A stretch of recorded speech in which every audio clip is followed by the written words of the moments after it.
They called him a scavenger.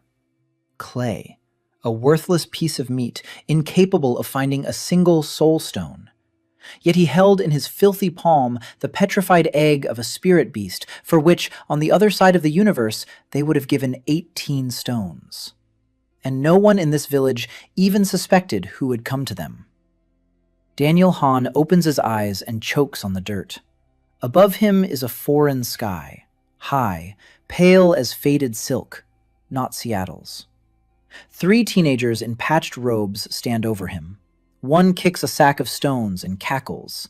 Daniel doesn't understand a word. And then he understands everything at once, as if someone had flipped a switch in his head. The scavenger, that's what they call him. He's dragged in another sack of worthless rock, not a single soul stone, useless clay. Daniel sits down. A foreign body, thin arms, scrapes on his wrists, rags for shoes. He looks at his palms and doesn't recognize them. The teenagers laugh. One leans over and throws something that even a pig would find more useful. Daniel looks up. He smiles. It's his professional smile. Warm, slightly guilty, disarming. 12 years behind the auctioneer's gavel have taught him one thing. Smile like that and people will forget why they came to scold you. The teenagers fall silent. Daniel reaches for the bag, pulls out a gray stone, twirls it between his fingers. A habit. For 12 years, he'd twirled other people's things in his hands. Grandma's cups, records from garages, porcelain under a layer of cheap paint. And every time, his fingers told him more than his eyes. The stone is warm, too warm for a simple rock. The layers are twisted into a spiral, as if something had grown inside, as if something had once lived inside. He holds the stone, a second, 5, 10, and he sees, not with his eyes, deeper. A product listing unfolds in his mind like on an auction site. The petrified egg of a spiritual beast, 400 years old, worth nothing in this world, worth 12 to 18 soul stones at the interdimensional auction. Daniel blinks. The listing fades. He puts the stone back. He stands up. His knees are shaking. His head is spinning, but inside it's quiet and clear. That's what happens when you find something at a flea market for 20 cents and realize it's worth 20,000. He asks where the market is. The teenagers exchange glances. One taps his temple with a finger. A third points down the path. There is no market. There is the village of Silent Springs, the village elder, a well, 27 households, and not a single soul stone because the Scarlet Phoenix sect scoops up every last bit. Daniel nods. He slings the bag over his shoulder. He heads down. The village lies in a narrow valley between 2 slopes of Mount Beishan. Gray stone, darkened wood, collapsed roofs. Skinny, angry chickens peck at the ground as if hoping to find something edible in it. Daniel walks down the only street and counts. A habit. At auctions, he always counts first. How many people are in the hall? How many have money? How many came just to gawk? Here, he counts the houses. 24. 4 are abandoned. Old people, children, tired women. No young men. Except for one. A guy in his 20s stands by the well. Straight back, broad shoulders, calluses on his hands aren't from the fields, from a sword. He looks at Daniel as if he were a cockroach, too lazy to crush him, but too repulsed to tolerate him. Daniel takes note. The herbalist lives on the edge of the village. Her house is the smallest, but the neatest. Bundles of dried herbs hang by the entrance. It smells of bitterness and smoke. An old woman sits on the threshold. Her face is like a baked apple. Her eyes are sharp. She doesn't want trash. He replies that he didn't bring any trash. She snaps that everything he brings is trash, because he's clay, and clay never finds anything of value. Daniel sits down next to her, without asking. Another habit. At auctions, the one who sits down first wins. The one who stands asks. The one who sits decides. The old woman's name is Grandma May, the only herbalist for 3 villages.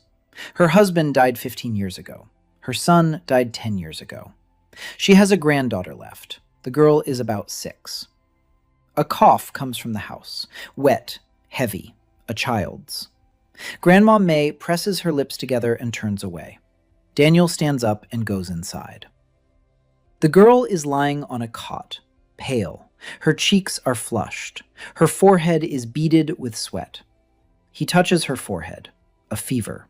A high one. He isn't a doctor, he's a merchant. But he knows one thing.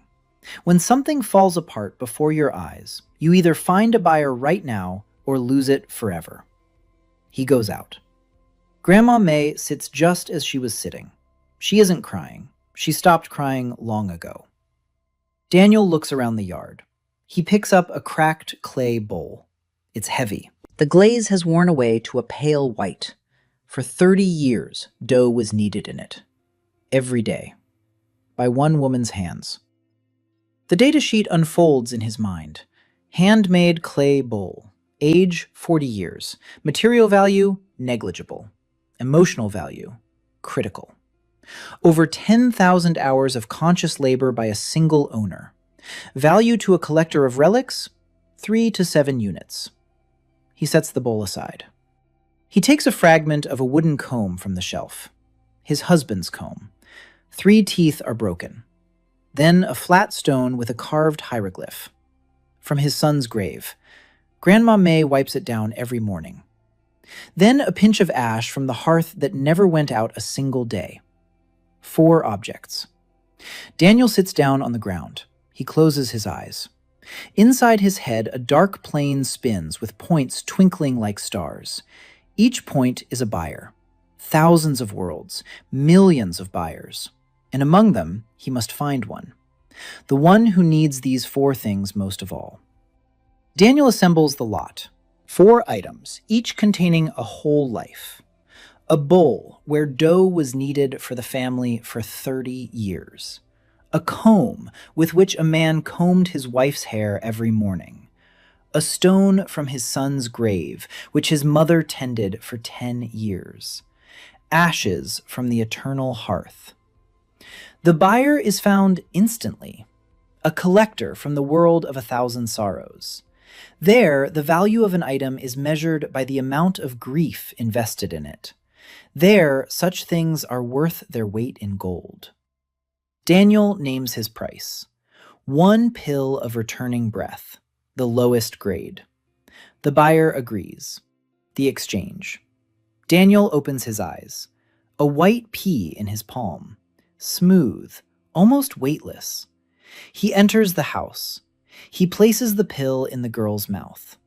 Grandma May freezes in the doorway. She is silent. By dawn, the girl is chasing chickens around the yard. Her cheeks are rosy. Her eyes are clear. She laughs. Grandma May falls to her knees. Tears stream down her face. She doesn't understand what has happened. Daniel drinks a bitter brew from a cracked cup and says only one thing to her. No one here knows how to judge things properly. That's all you needed. The old woman stares at him for a long time. She goes into the house. She returns with a hot flatbread. She places it on his lap. She says he's a fool. But a fool who saved her granddaughter can eat her flatbreads as much as he wants. Daniel takes a bite. The flatbread is hard and bland. There's almost no salt. But it tastes like home. A taste he hasn't had in 20 years, not since his grandmother died in Seattle. He chews and watches the girl running. He doesn't know where he is, doesn't know how he got here. He doesn't know how to get back. But he knows one thing. This place is full of things that no one else knows how to appreciate.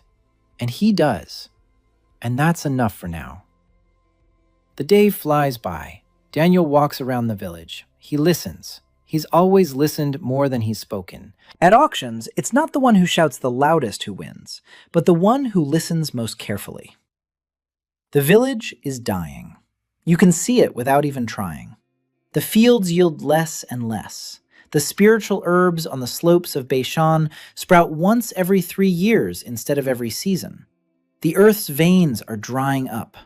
The young people are fleeing to the cities. The old people are waiting. No one knows what they're waiting for. Maybe death. Maybe a miracle. Daniel learns about the Red Phoenix sect. They control the entire eastern slope of Beishan. Every 3 months, a collector comes, 1/10 of all spiritual materials. If you have nothing to pay with stones. If you have no stones, pay with labor. If you have nothing to pay with at all, the village is declared a chi polluter and purged. The village of Quiet Springs hasn't paid for 2 quarters in a row. Daniel asks when the collector will come. The village elder turns pale. In 3 days. Daniel nods. 12 years behind a hammer taught him this too. A deadline isn't the problem. A deadline is motivation. He returns to Grandma May. He sits down on the threshold. He asks her to tell him everything about the Red Phoenix sect, and about the other sects, and about the soul stones, and about how this world works. The old woman looks at him as if he were crazy. She sighs. She pours him some more herbal tea. She begins to speak.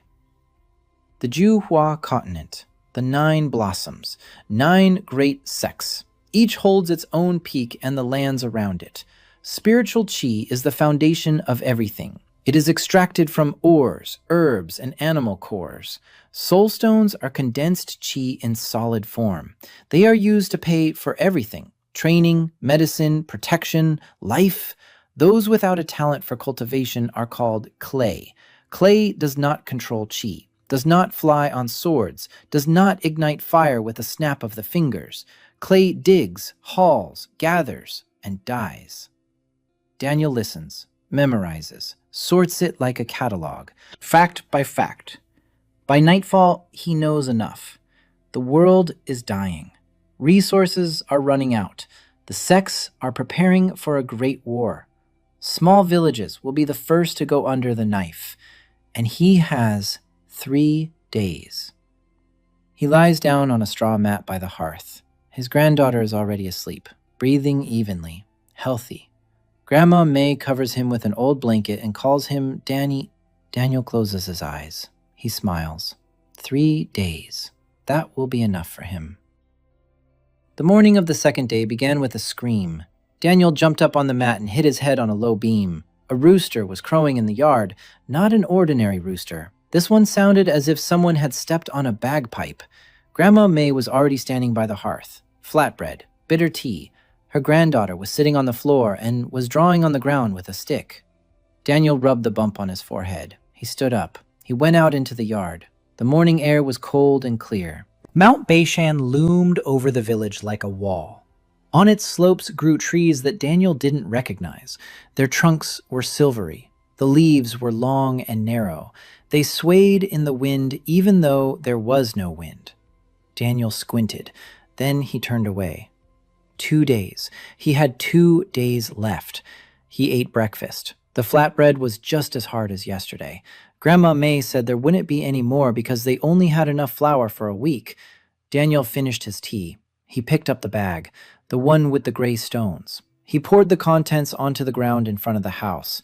32 stones. He began sorting through them, one by one, 10 seconds for each. The cards unfolded in his mind. The first stone, ordinary quartzite, 0 value. The second, sandstone with iron impurities, 0. The third, 0. Fourth, 0. Fifth. Daniel stopped. The stone was slightly darker than the others, slightly smoother to the touch. The card unfolded. A fragment of fossilized bark from the Tree of 8 Fragrances, approximately 500 years old. The species is considered extinct on the Juhua continent. Low spiritual value in its current condition. Collectible value at auction ranges from 40 to 60 units, with a proper lot description. Daniel set the stone aside. He continued. Of the 32 stones, 4 turned out to be valuable. Petrified bark. The petrified egg he had appraised yesterday, a piece of rock with micro-inclusions of spiritual metal, and a strange, flat stone that turned out to be a fragment of a destroyed seal belonging to an unknown sect. 4 items out of 32, 12.5%. At auctions in his past life, this rate was considered excellent. Usually, out of 100 items from a flea market, only 2 or 3 turned out to be valuable. Daniel put the 4 stones into a separate pouch. He stood up. He walked over to the village head. The village headman of Silent Springs was a thin man in his 60s. His name was Yun Bohai. He was sitting in his house on the only chair, drinking something cloudy from a clay mug. His eyes were those of a man who had long since stopped waiting for good news. Daniel entered. He sat down on the floor. He asked exactly what the village owed the Red Phoenix sect. Yun Bohai looked at him with a sorrowful expression. 120 soul stones, 2 installments of 60, plus a late fee, another 30, a total of 150. The village had 0. Daniel nodded. He asked what would happen if they didn't pay. Yun Bohai answered with a single word: purge. He said it as matter-of-factly as if he were talking about rain. Daniel asked if anyone from the sect had come by before. Bohai said a collector had come 6 months ago, lowest rank, an outer disciple, took everything there was, 8 stones. He laughed, said that next time, more serious people would come. Daniel asked who commanded the punitive squads in this area. Yun Bohai paused. Then he said a name: Ho Jimin, Golden Fan, an inner disciple of the Scarlet Phoenix sect, the son of one of the Ho family's younger branches. Young, arrogant, likes to come in person. Daniel asked why. Yun Bohai finished his murky liquid and replied that Ho Jimin likes to watch. Just watch. How houses burn. How people run. Sometimes he doesn't kill anyone. Just stands there with his golden fan and watches. Sometimes he kills everyone. It depends on his mood. Daniel thanked the elder. He went out, stood on the street, thought. He couldn't gather 150 soul stones. The 4 precious stones in his bag were worth between 60 and 100 units at the auction. But the auction doesn't pay directly in soul stones. It exchanges one item for another, of equal value. So he doesn't have to pay the debt. He has to make the debt irrelevant. Daniel went back to Grandma May. On the way, he was intercepted by that same guy from the well. Young, broad-shouldered, the calloused hands of a swordsman. His name was Jong Yon Ho, the only person in the village with a spark of talent for cultivation. He had left to join the small Silver Crane sect. He studied there for 2 years. He came back. He didn't say why he'd returned, but from the way he clenched his jaw at the mention of the sect, Daniel understood. He'd been expelled. Jong Yon Ho blocked his path. He asked what Daniel had given Grandma May's granddaughter last night. Daniel replied that it was medicine. Jong Yon Ho asked where he'd gotten the medicine. Daniel said he'd found it. Jong Yon Ho grabbed him by the collar of his robe. He pulled him close. He said that if a trash collector steals, he'll personally tear his arms off, because one thief could get the whole village wiped out. Daniel didn't struggle. He looked Jong Yon Ho in the eye, calmly, without fear, not because he was brave, because in 12 years at auctions, he had seen hundreds of enraged customers, men who thought they had been cheated, women who screamed that the price was too low, collectors who threatened to take them to court. Daniel had learned one thing. An angry person wants you to be afraid. If you aren't afraid, they have nowhere to direct their anger. It starts to get in their own way. Jong Yon Ho was holding him by the collar. Daniel said nothing. 10 seconds later, Jong Yon Ho loosened his grip. He stepped back. He spat. He said he was watching him. He left. Daniel straightened his robe. He walked on. At Grandma May's house, he sat down on the threshold. He took out a flat stone, a fragment of a seal from an unknown sect. He held it for 10 seconds. The card unfolded to reveal more details. The seal belonged to the Azure Lotus Abode sect, one of the 9 great sects. Their territory began beyond the western ridge of the Beishan Mountains. It was a diplomatic seal. Such seals were affixed to documents of patronage. A village or school bearing such a seal was under the protection of the Lotus Abode, and no other sect could touch it. The seal was broken. But Daniel turned the stone between his fingers, half a character on the chip. The carving style, the age. It was a genuine seal, not a forgery. Someone had broken it intentionally at some point, to remove the village's protection, to make the village accessible to the Scarlet Phoenix sect. Daniel closed his eyes.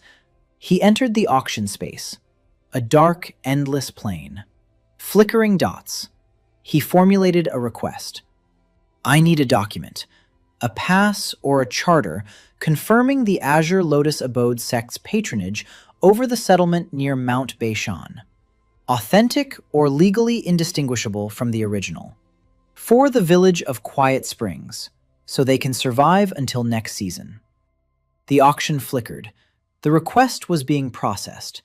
Then the response came. One lot available. A charter of temporary patronage from the Azure Lotus Abode, valid for 1 year. Legally valid if the original seal, or a fragment of it comprising at least 30%, is present. The exchange cost is equal to a fragment of the Azure Lotus Abode seal, plus 1 item of emotional value no lower than average. Daniel opened his eyes. He has a fragment of the seal. It is exactly 30%, as if someone had deliberately left exactly as much as was needed. The second item, an item of sentimental value. Daniel sat on the threshold and thought. Grandma May came out of the house.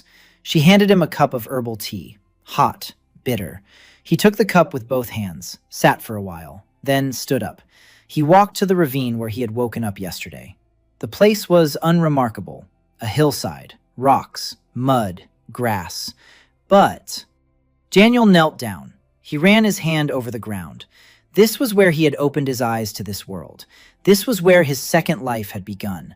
He scooped up a handful of dirt, clenched it in his fist, closed his eyes. 10 seconds. A card. Soil from the rebirth site of the auction carrier. Spiritual value, 0. Emotional value, high. Symbolic value, unique. Daniel smiled. It'll do. He sat right down in the mud, closed his eyes, entered the auction, listed the lot. A fragment of the seal of the Azure Lotus Abode and a handful of soil from the place of rebirth. For the village of Quiet Springs, so they might be safe for at least a year. The exchange took place instantly. When Daniel opened his eyes, a scroll lay on his lap. Thick, ivory-colored paper, a blue seal with a lotus, the text written in elegant calligraphy. A charter of temporary protection. Day 3 began with silence. Not the usual morning silence, but a different kind. Heavy. Sticky. The village knew they would come today. Daniel left Grandma May's house at dawn. Fog was creeping across the valley. Mount Beishan was hidden behind a white veil, and only its peak jutted out like the tip of a spear. The street was empty. The doors were shut. The shutters were boarded up. People sat in their homes. 24 courtyards. 20 of them inhabited. About 70 people in them. Old people, children, women, and one former disciple of the Silver Crane sect who stood by the well with a sword at his belt. Jong Yon Ho. He didn't move. He stood right in the middle of the village, feet shoulder-width apart, hand on the hilt, a stony face. Daniel approached him, said good morning. Jong Yon Ho didn't answer. Daniel said that when the squad arrived, there was no need to draw his sword. Jong Yon Ho turned his head. He looked at him as if he had spoken in the language of fish. Daniel said he had a plan. Jong Yon Ho asked what kind of plan a lump of clay could have. Daniel took a scroll from his bosom. He unrolled it. He showed it to him. Jong Yon Ho read it. He turned pale. Then he blushed. Then he turned pale again. He asked where it came from. Daniel rolled up the scroll, put it back. Said it didn't matter. What mattered was that when Ho Jimin appeared, they had to let Daniel speak. Just speak, no swords. Jung Yun Ho was silent for a long time. Then he nodded, once, briefly, as if that nod had cost him all his strength. Daniel stepped back. He sat down on the porch of the village headman's house. He took one of the remaining precious stones out of his bag, the petrified bark of the tree of 8 fragrances. He twirled it between his fingers. He waited. They arrived around noon. First, a sound, the rhythmic clatter of hooves, not horses, something else, heavier. Then a smell, burnt, metallic. Then a shadow. 5 figures on the road, 4 in red robes with a phoenix embroidered on their chests, swords at their belts, their faces covered by masks. The 5th walked in front, unmasked, young, about 25, handsome, fine features, long hair tied in a high knot, pale skin, eyes black and shiny like wet stone. In his right hand, a golden fan, opened, glittering in the sun. Ho Chi Minh, the golden fan. He walked unhurriedly, every step precise, calibrated, like a dancer, or an executioner. He entered the village and stopped. He looked around. He smiled. The smile was beautiful and completely empty, like the window of a store that had long since closed. 4 men in red robes stood behind him in a semicircle. Silence. Daniel sat on the porch of the village headman's house. He didn't stand up. He didn't bow. He watched. Ho Chi Minh noticed him. He tilted his head, like a bird that had spotted something interesting on the ground. He approached. The fan swayed rhythmically in his hand. He said he hadn't seen that face here before. Daniel replied that he was new. Ho Chi Minh asked, "New to what?" Daniel said, "New to the village." Ho Chi Minh laughed, a quiet, melodious laugh. He said it was funny. Usually people leave the village. And here, someone had come. To a place that might cease to exist in an hour. Daniel shrugged. He said he was a commodity expert. He appraised things. And that the village seemed undervalued to him. Ho Chi Minh stopped laughing. He looked at Daniel more closely. The fan stopped. Daniel didn't look away. Everything inside him tightened. Fear. Real, primal fear. This man could kill him with a single movement. Daniel understood that. But at auctions, rule number 1 goes like this. Never show the seller that you want his item. Otherwise, the price will double. Ho Chi Minh closed his fan. He snapped it against his palm. He asked where the village head was. Young Bo Hai emerged from the house behind Daniel. Pale, shaking. He fell to his knees. He began to speak. Something about a poor harvest, about disease, about how they would give everything they could find. Ho Chi Minh listened with a slight smile. Then he raised his hand. Young Bo Hai fell silent. Ho Chi Minh said the village was in debt. 150 soul stones. That's a lot. That's a great deal for a village that produces nothing but filth and cripples. He said he would justly clear this territory, return the land to cultivation, allow the qi to flow freely without obstruction from human refuse. He spoke calmly, beautifully, like a poet reciting verses about the sunset. And therein lay his true horror. Daniel stood up, slowly. He pulled the scroll from his bosom, unrolled it, held it out to Ho Chi Minh. He spoke a single sentence.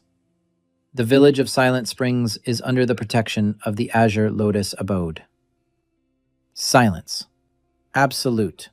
Even the chickens fell silent. Ho Chi Minh took the scroll. He looked at it. His face didn't change, not a single muscle. He read slowly. Then he turned it over. He looked at the seal, rubbed it with his finger, brought it to his nose, sniffed it. Daniel stood and waited. His heart was pounding. The document was genuine. The auction house doesn't deal in fakes. But Ho Chi Minh could have cared less about the document. He could have torn it up. He could have killed everyone and claimed there was no document at all. But Daniel knew something. At auctions, there is one type of buyer who cannot be deceived, but he can be stopped. This is the buyer who doesn't want the item. He wants the process of buying, He likes to haggle. He likes to win. And if you offer him an item that can't be bought, he doesn't get angry. He gets interested. Ho Jimin rolled up the scroll. He looked at Daniel. His eyes were shining, not with anger, with curiosity. He asked where the clay in that forgotten village. Daniel replied that he had found it. Ho Jimin said that didn't happen. Daniel said it did if you knew where to look. Ho Jimin laughed. This time the laugh was different, not hollow. There was something alive in it, something dangerous. He tossed the scroll back to Daniel. He said the letter was genuine. The seal was genuine. The Red Phoenix sect wasn't at war with the Azure Lotus Abode over a village of 20 old men. Not yet, anyway. He turned to his 4 companions. He nodded. They turned around. They walked back down the road. Ho Jimin lingered. He looked at Daniel over his shoulder. The fan opened. The gold plates glinted. He said he would remember that face. Then he left. Daniel stood there. His legs were buckling. His hands were shaking. He shoved the scroll back into his bosom. He sat down on the porch. He inhaled. He exhaled. Young Bohai was still kneeling. His mouth was open. His eyes were as wide as saucers. People began peeking out of their houses. 1 woman, 2, an old man with a cane, children. Grandma May stood at the end of the street with her granddaughter in her arms. She was looking at Daniel. John Yon Ho stood by the well. His hand was still on the hilt, but his face was different, not stony, confused, like a man who had prepared to die, but death had passed him by. Daniel looked at them all. He smiled. That very smile, warm, slightly guilty, and he asked if anyone had any tea. Because his hands were shaking, and he needed something hot. Grandma May snorted. She went to make some. Daniel sat on the porch and watched the fog lift over the village of Quiet Springs. The village had survived. For a year. 1 year. Over the course of this year, he had to make sure it would never again be a village that could be wiped out. But that was tomorrow. Today was just tea. In the evening, the village came alive. It wasn't celebrating. They hadn't celebrated here in a long time. But something had shifted.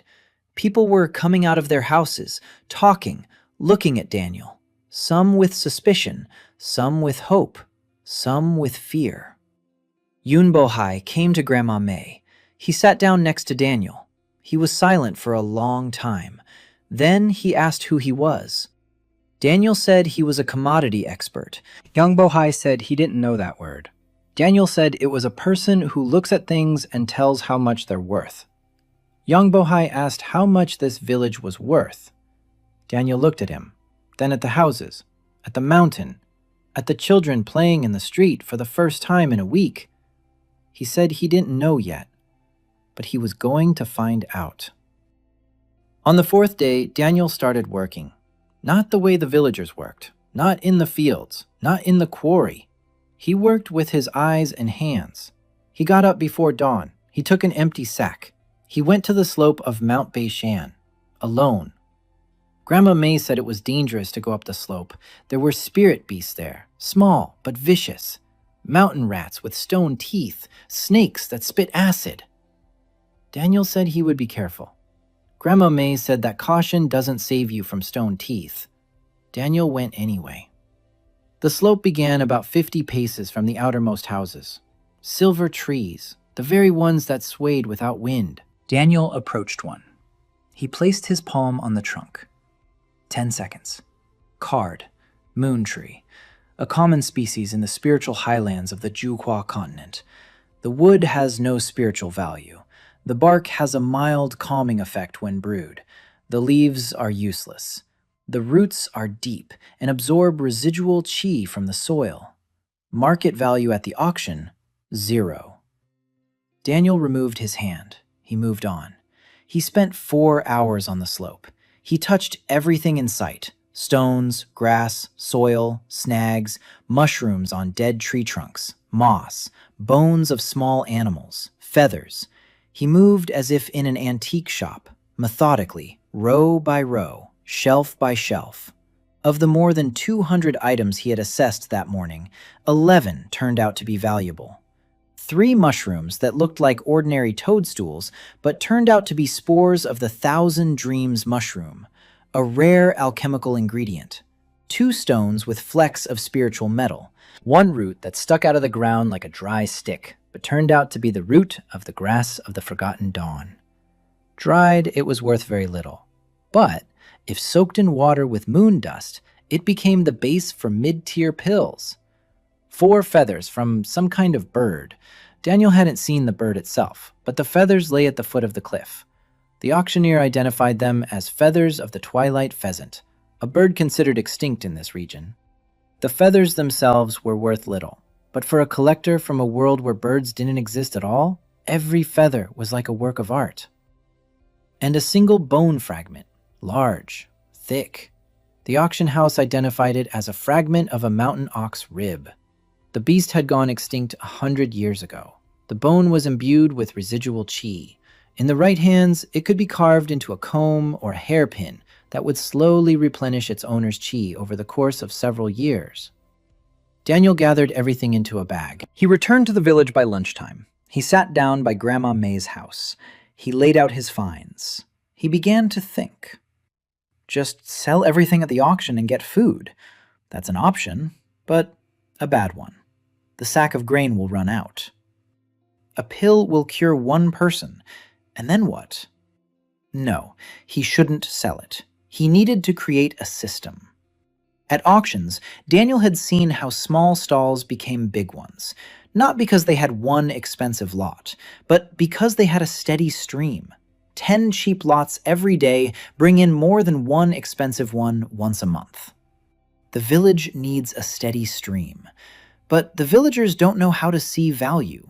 They walk along this slope every day and see only rocks and grass. So we need to teach them, or at least show them.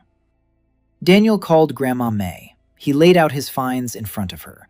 He showed her the mushrooms. He asked if she knew what they were.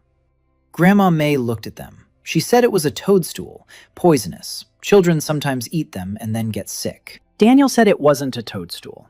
It was the spore of the Thousand Dreams mushroom, an alchemical ingredient. In a proper apothecary, they'd give 3 soul stones for a single mushroom like this. Grandma May looked at the mushroom, then at Daniel. She'd bet he was lying. Daniel said he wasn't lying. He showed her the root. Grandma May said it was just a dry stick. Daniel said it was the grass of the Forgotten Dawn. If you know how to process it, you can make a base for medicines. Grandma May was silent. She looked at the items laid out. Then she said quietly that her son was used to say the same thing, that the mountain was full of valuable things, that you just had to know where to look. A mountain rat killed him later when he climbed too high. Daniel was silent for a moment. Then he said he wouldn't climb too high, but he needed help. He needed someone who knew the mountain, someone who knew the trails, someone who could walk the slope every day and gather whatever Daniel pointed out. Grandma May said there were some kids, teenagers, the very same 3 who had laughed at him in the ravine. They climb the mountain every day like goats. They know every rock. Daniel nodded. He called the teenagers over. They approached warily. The leader of the group was a 14-year-old boy named Peng, skinny, quick, shifty eyes. A typical from the streets. In another life, he would have been running through the alleys of Seattle, stealing gum from stores. Here, he ran up the mountain, looking for anything that glinted. Daniel sat down in front of the 3 teenagers. He showed them the mushrooms. He showed them the feathers. He showed them the stones. He explained that he would pay for every item they brought that turned out to be valuable. Pay with food, for now. Peng asked why they should trust him. Daniel pulled a petrified egg out of his bag, the very one from the first day. He held it for 10 seconds. Then he said, "This is the petrified egg of a spirit beast. It's 400 years old. It was lying in a ravine by the trail you walk every day. None of you picked it up. And if you had picked it up and taken it to the city, they would have given you 50 soul stones for it." Penn opened his mouth, closed it, opened it again, asked how Daniel knew that. Daniel smiled. He said that was his job, to know how much things were worth. The teenagers exchanged glances. Penn nodded. They went up the mountain that very hour. By evening, they brought back 2 sacks. Daniel sorted through them. Most of it was junk, but 4 items turned out to be valuable. Another mushroom spore, 2 stones containing spiritual metal, and a dried flower that the auction house identified as the last flower of the ice camellia, a plant that blooms once every 40 years. The dried flower itself was worth very little, but Daniel knew something. At auctions, there is the concept of provenance, the history of ownership. A painting is worth 1,000. The same painting, with a document stating that it hung in the living room of a famous writer, is worth 10,000. The same painting with a story about how the writer bought it from a street artist in the rain in Paris is worth 100,000. The object plus the story equals value. Daniel closed his eyes. He entered the auction. He described the lot, the last ice camellia flower, picked on the slope of Mount Beishan in a village on the brink of extinction. The flower was plucked by a 14-year-old boy who didn't know what he was holding in his hands. To him, it was just a pretty flower for his mom. His mom died 2 years ago. A buyer was found quickly, not from the world of 1,000 sorrows, from another world, the world of eternal gardens. There, flowers never wilt. There, a withered flower is a paradox, an impossible thing. They were ready to pay. Daniel named his price. A sack of white millet seeds, a grain resistant to poor spiritual soil. Harvest in 2 months. 1 sack could sow the entire village field. The exchange took place. Daniel opened his eyes. The sack stood before him. Heavy, full. The grains white and round as pearls. Grandma May saw the sack. She approached, reached out her hand, scooped up a grain. She looked at Daniel. Her lips trembled. She asked what it was. Daniel said it was the future. They would sow the field. In 2 months, the village would have its own harvest. Grandma May dropped to her knees. Not before him, before the sack. She pressed a handful of grain to her chest. Daniel turned away, not because he didn't want to see, because there are moments that belong only to the person experiencing them. Jun Yon-ho stood to the side. He watched. He was silent. Daniel saw him out of the corner of his eye. His face was complex. Not angry, not grateful. Something in between. Like a man who spent his whole life building a wall and then saw someone simply walk around it. The next day, Daniel got up before dawn again. But this time, he didn't go up the mountain. He sat down by Grandma May's house with 3 teenagers. He laid out all the valuable finds from the past 2 days in front of them. He explained each one. He showed them how to distinguish the spore of the 1,000 Dreams mushroom from a common toadstool. By smell, the spore smells like burnt honey. By color, if you look at it against the light, you'll see a faint bluish haze. By weight, the spore is lighter than a toadstool because inside it isn't pulp but a void filled with dormant chi. He showed them how to identify stones with spiritual metal. By sound, tap 2 stones together. An A, normal stone, makes a dull thud. A stone with spiritual metal rings out, thin and clear. Peng listened. His eyes burned. The other 2 teenagers did too. These were children who had been told their whole lives that they were useless, that they were clay, that nothing depended on them. And then a man came and said that gold lay beneath their feet. They just had to bend down and pick it up. They went up the mountain. Daniel stayed behind. He had another task. He went to the village elder. Yun Bo-hai was sitting in his chair, drinking a murky liquid. Daniel sat down across from him. He said the village had a year of protection. During this year, 3 things needed to be done. First, Sow the field with a new grain. Second, organize the collection of valuable materials on the mountain. Third, open a trading post. Not in the village. No one comes to the village. At the fair at the foot of the mountain. Grandma May told him about the fair. Once every 10 days, at the crossroads at the foot of Beishan, peasants from the surrounding villages gather. They trade in small goods, food, cloth, sometimes cheap, low-grade pills from traveling merchants. Young Bohai listened. He was silent. Then he asked why. Why all this? The certificate protects them for a year. In a year, they'll come again. And then no fair will help. Daniel looked at him.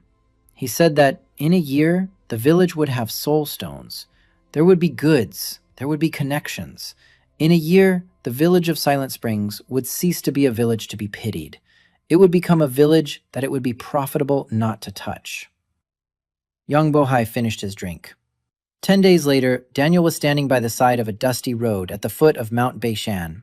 A mat lay before him. On the mat were 4 items.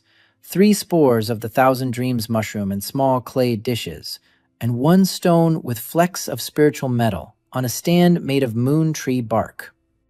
This was his stall. The fair at the foot of the mountain was not a fair in the sense that Daniel knew it. No tents, no signs, no organization, just a patch of trampled earth at the crossroads where 2 roads converged into one. About 30 peasants from the surrounding villages. They spread rags on the ground. They laid out their wares. Turnips, salted fish, ropes, coarse canvas, hoes with jagged blades. Everything was gray. Everything was shabby. Everything reeked of sweat and exhaustion. Buyers wandered between the rows, just as gray and tired. No one had any money. They traded by barter. Fish for rope. Rope for a hoe for a sack of turnips. Daniel stood by his mat, waiting. Penn stood nearby, serious, alert. He'd asked to come along himself, said he wanted to watch Daniel trade. Daniel let him. Auctions often took on apprentices. The best way to teach is to let them watch. For the first hour, no one approached. Daniel wasn't worried. At any auction, the first hour is quiet. People walk around, look, take a closer look, make up their minds. Then an old man approached, skinny, hunchbacked, with a canvas bag slung over his shoulder. He looked at the spores, asked what they were. Daniel said they were spores of the Thousand Dreams mushroom, an alchemical ingredient. The old man asked why he would need an alchemical ingredient. He wasn't an alchemist, he was a carpenter. Daniel asked what was hurting him. The old man was surprised. Then he said his back. It had been years it's been hurting. Daniel nodded. He said that when brewed correctly, the spore of the Thousand Dreams mushroom produces a decoction that relieves muscle tension for 3 days. It doesn't cure, but it provides relief. 3 days without pain. The old man looked at the spore with a different expression. He asked the price. Daniel said 1 soul stone or an equivalent exchange. The old man said he had no soul stones. He only had a tool. He took a chisel out of his bag, an old one. The blade was worn down almost to the base. The handle was polished to a shine by his palms. Daniel took the chisel. 10 seconds. Card. Hand-forged chisel, about 40 years old. Maker unknown. Blade made of common iron. Spiritual value, 0. Emotional value, average. 20 years of continuous use by a single owner. At auction, it's worth 1 to 3 units, depending on the buyer. Daniel conceded the argument to the old man. He took the chisel. The old man left, satisfied. Penn looked at Daniel in bewilderment. He asked why he wanted an old chisel. Daniel said that the chisel wasn't just a chisel. It was the story of a man who had worked for 20 years without ever resting, and that in one of the auction's worlds, there were collectors who, for such a story, would pay 10 times the value of the item worth 10 times as much. Peng blinked. He didn't understand. Daniel said he would understand later. The second buyer arrived an hour later, a woman in her 30s, tired eyes, hands red from washing clothes. She looked at the stone containing spiritual metal. She asked what it was. Daniel explained. The stone contains micro-inclusions of spiritual iron. If you take it to a good blacksmith in town, he'll smelt a small ingot from the stone. From the ingot, you can make a knife that will stay sharp for 10 years. The woman asked the price. Daniel said 3 soul stones. The woman shook her head. She turned to leave. Daniel asked what she did for a living. The woman stopped. She said she did laundry. For the wealthy households in the village of Qinghe. Daniel asked what she needed most. The woman said soap. Good soap. The kind that doesn't eat away at your hands. Daniel nodded. He said the stone could wait. But if she came to the next fair and brought him something unusual from Qinghe village, anything that seemed strange or old or out of place to her, he would look at it. And if it was valuable, he would trade it for soap. Good soap. The woman looked at him for a long time. She nodded. She left. Peng asked why Daniel was doing this. Why was he letting a customer leave without paying? Daniel said he wasn't letting her go. He was hooking her. At auctions, they call it a funnel. A person who leaves with a promise to return will come back 9 times out of 10. And when they return, they won't come to the counter. They'll come to the man. And people trust the man more than they trust the counter. By noon, Daniel had sold 2 of the 3 spores. For one, he received a chisel. For the other, a bundle of dried herbs that the auction identified as midnight lotus leaves, a rare item. The man who brought them used them to stoke his stove. He didn't know he was holding an ingredient worth 20 soul stones on the open market. Daniel kept the 3rd spore, not for sale, for Grandma May. Her joints ached every morning. 3 days without pain?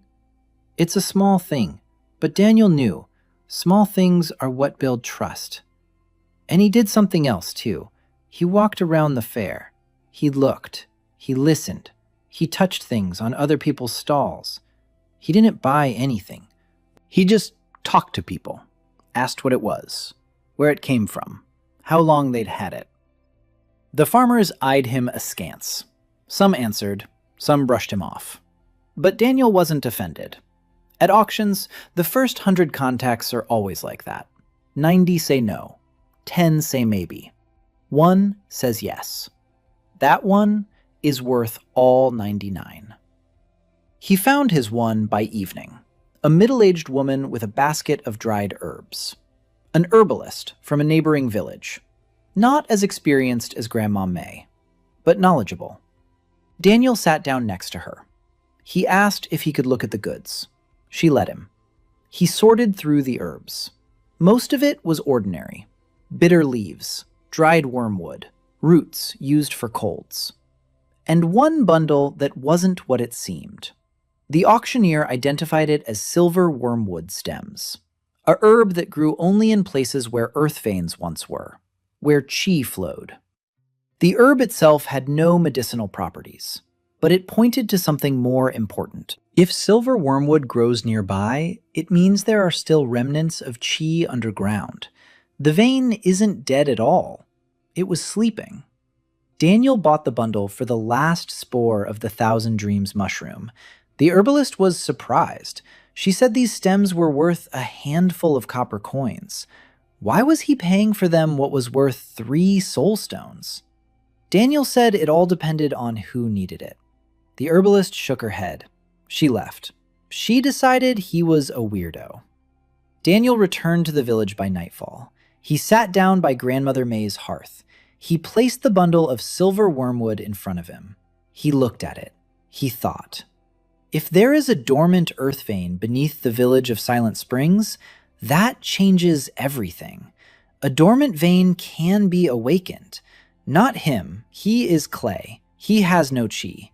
But if he finds the right cultivator, or the right artifact, or the right trade, He looked at Zhang Yunho. He was sitting outside his house across the street, sharpening a sword, slowly, methodically, a whetstone against the blade, over and over.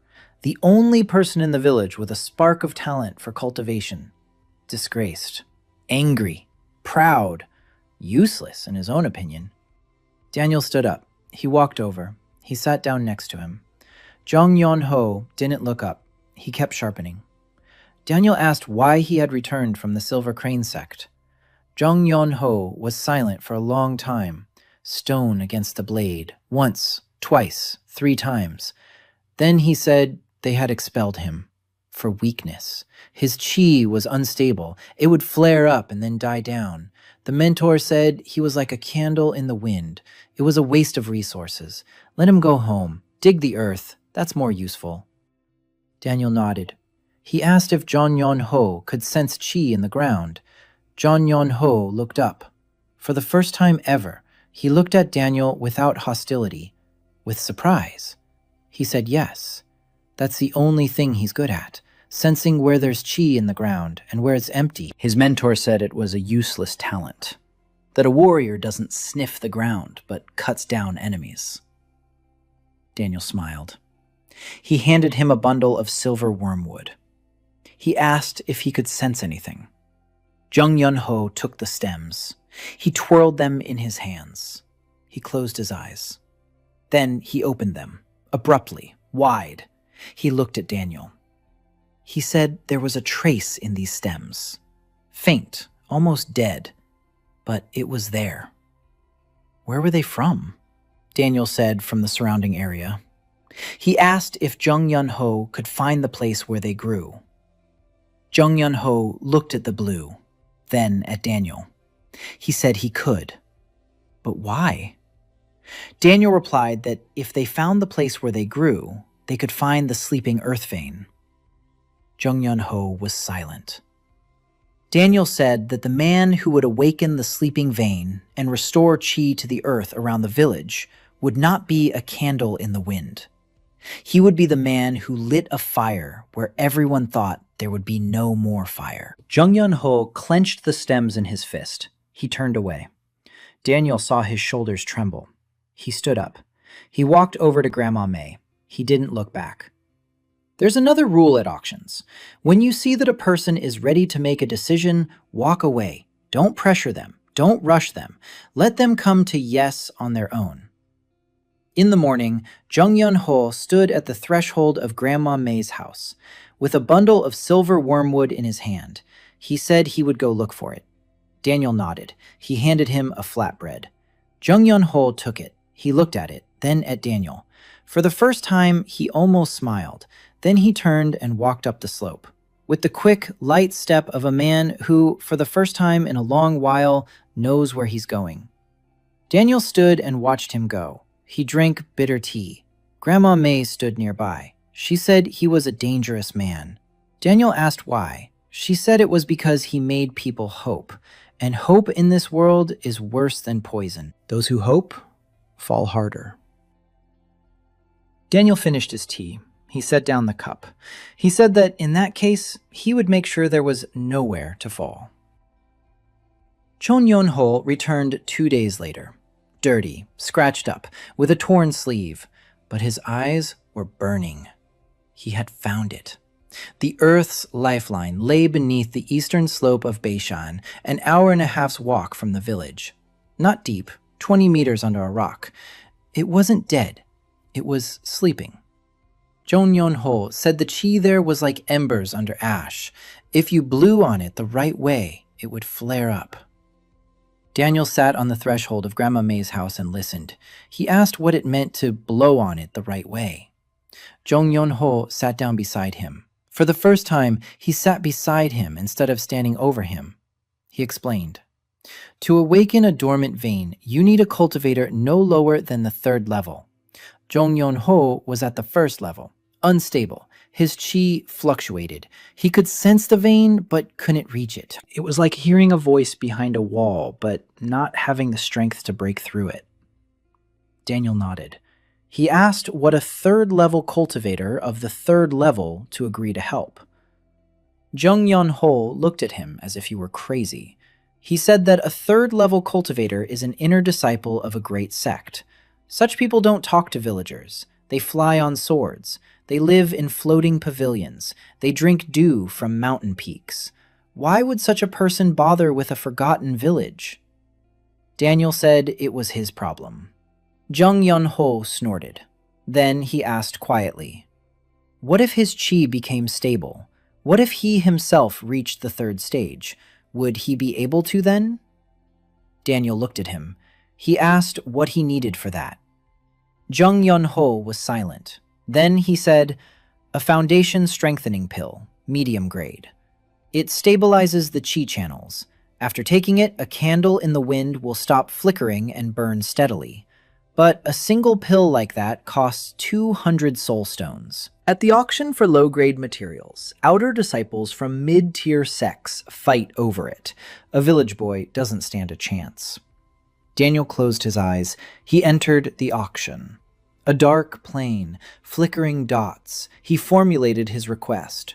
A foundation strengthening pill, middle grade, for Jung Yun-ho from the village of Quiet Springs, so he could stabilize his channels and awaken the earth vein. The auction flickered. The response didn't come immediately. The exchange cost is high. A mid-grade pill is a serious commodity. Daniel must offer something of equal value. He mentally went through his supplies. An old carpenter's chisel, midnight lotus leaves, a petrified spirit beast egg, a fragment of mountain ox bone, twilight pheasant feathers, stones containing spirit metal. Individually, each item was worth less than 200 units, but Daniel knew something the cultivators of this world did not. He knew not a set of things, but a collection, bound by a shared history, united by meaning. A single stamp is worth a penny. A collection of 50 stamps with a common theme is worth 1,000. Because a collection is more than the sum of its parts, he redefined the lot. A collection of 7 items. The lot's title, Voices of the Dying Mountain. The petrified egg of a beast that was never born. The feathers of a bird considered extinct. The bone of a bull that no longer exists. The chisel of a man who carved 20 years of his life away on a tree. The leaves of a lotus used for kindling, unaware of their value. 2 stones containing metal that no one can see. Each item is a voice, the voice of a mountain slowly losing all life. Together, they tell a single story, the story of a place that has been forgotten. For a collector, for a museum, for an archive, for someone who collects not things, but testimonies. The auction flashed brighter.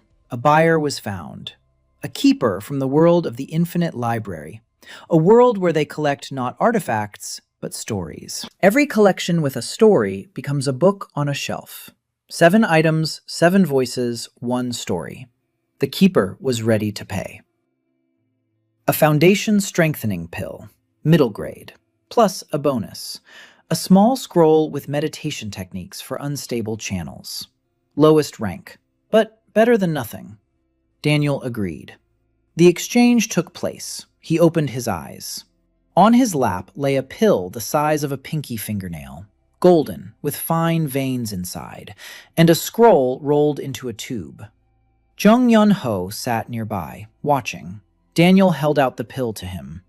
Jung Yun-ho didn't take it. He moved away, asked what it was for.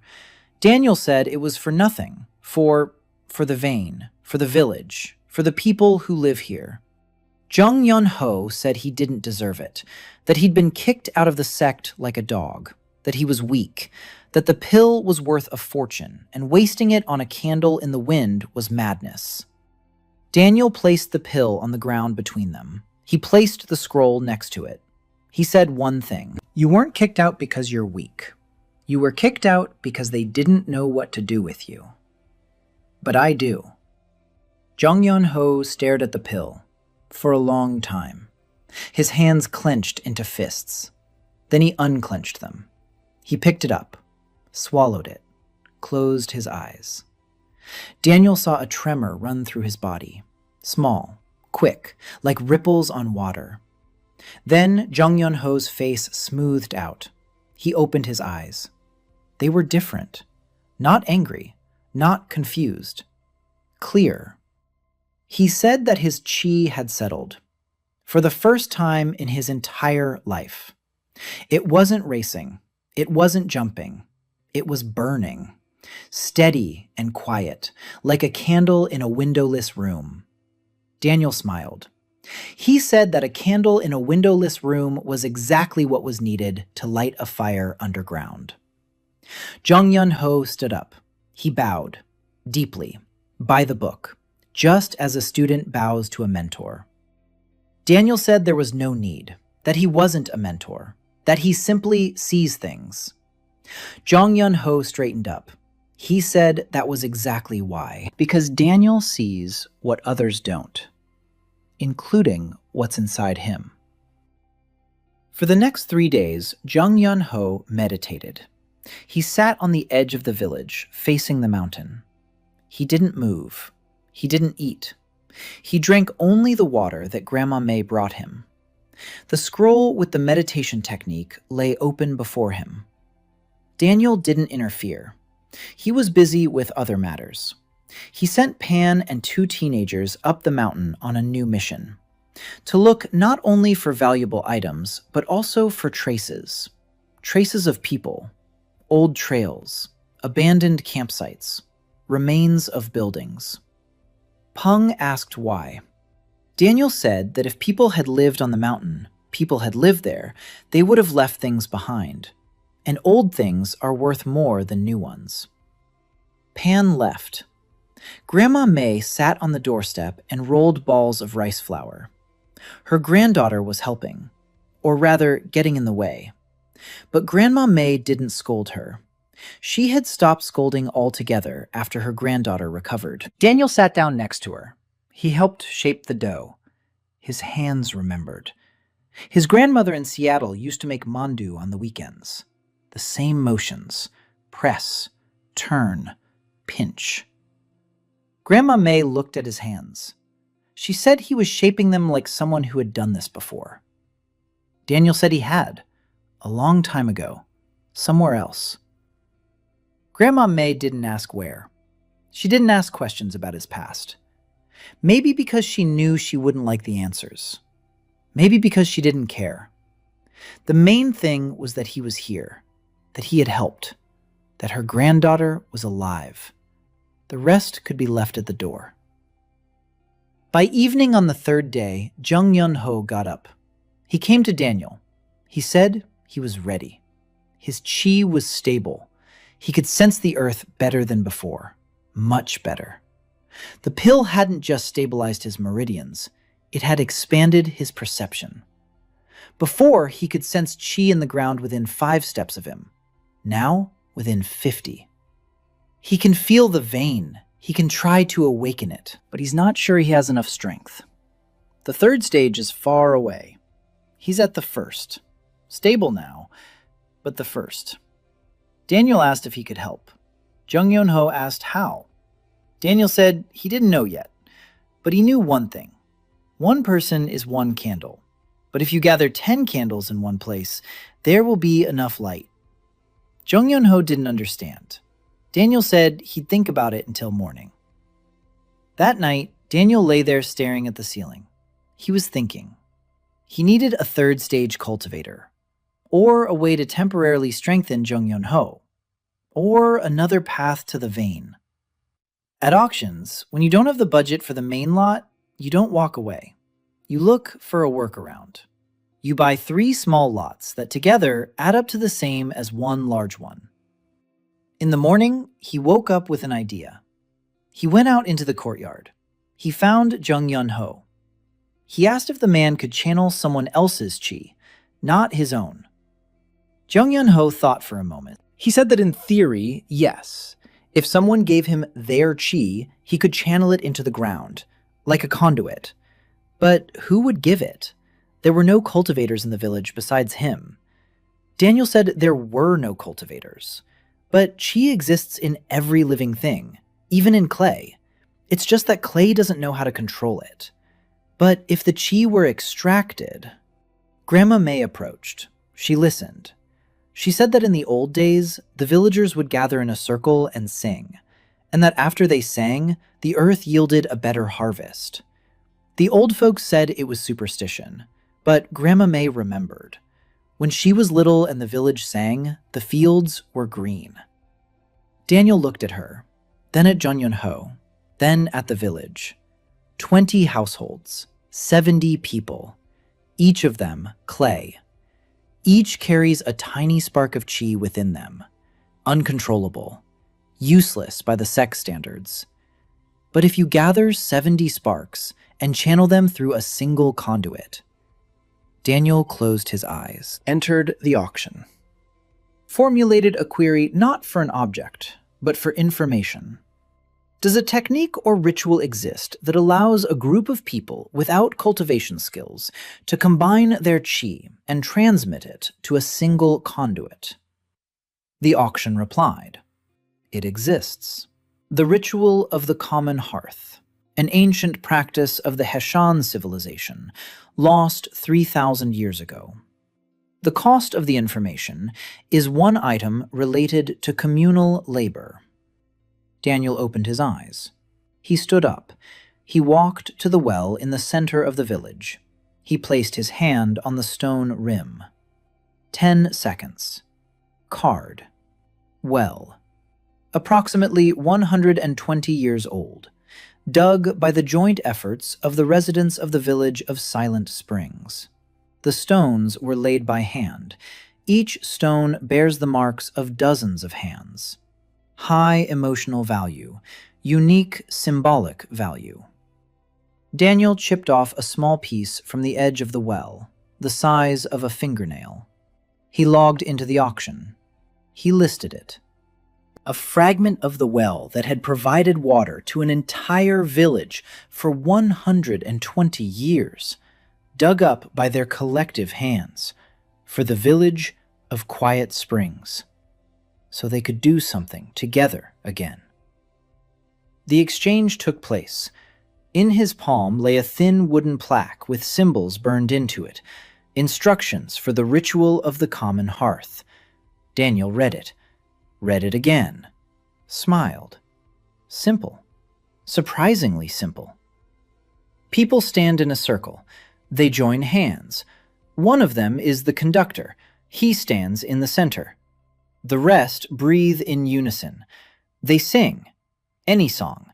The main thing is together. Chi merges, flows toward the center. The guide directs it into the ground. No third stage is needed. All that's needed is the first stage and 70 people who are ready to breathe together. Convincing 70 people to stand in a circle and sing turned out to be more difficult than deceiving the punitive squad of the great sect. Daniel started with the village elder. Yun Bohai listened. He shook his head. He said the people wouldn't go. Not because they don't want to, because they're afraid. Anything related to Chi is the sect's business.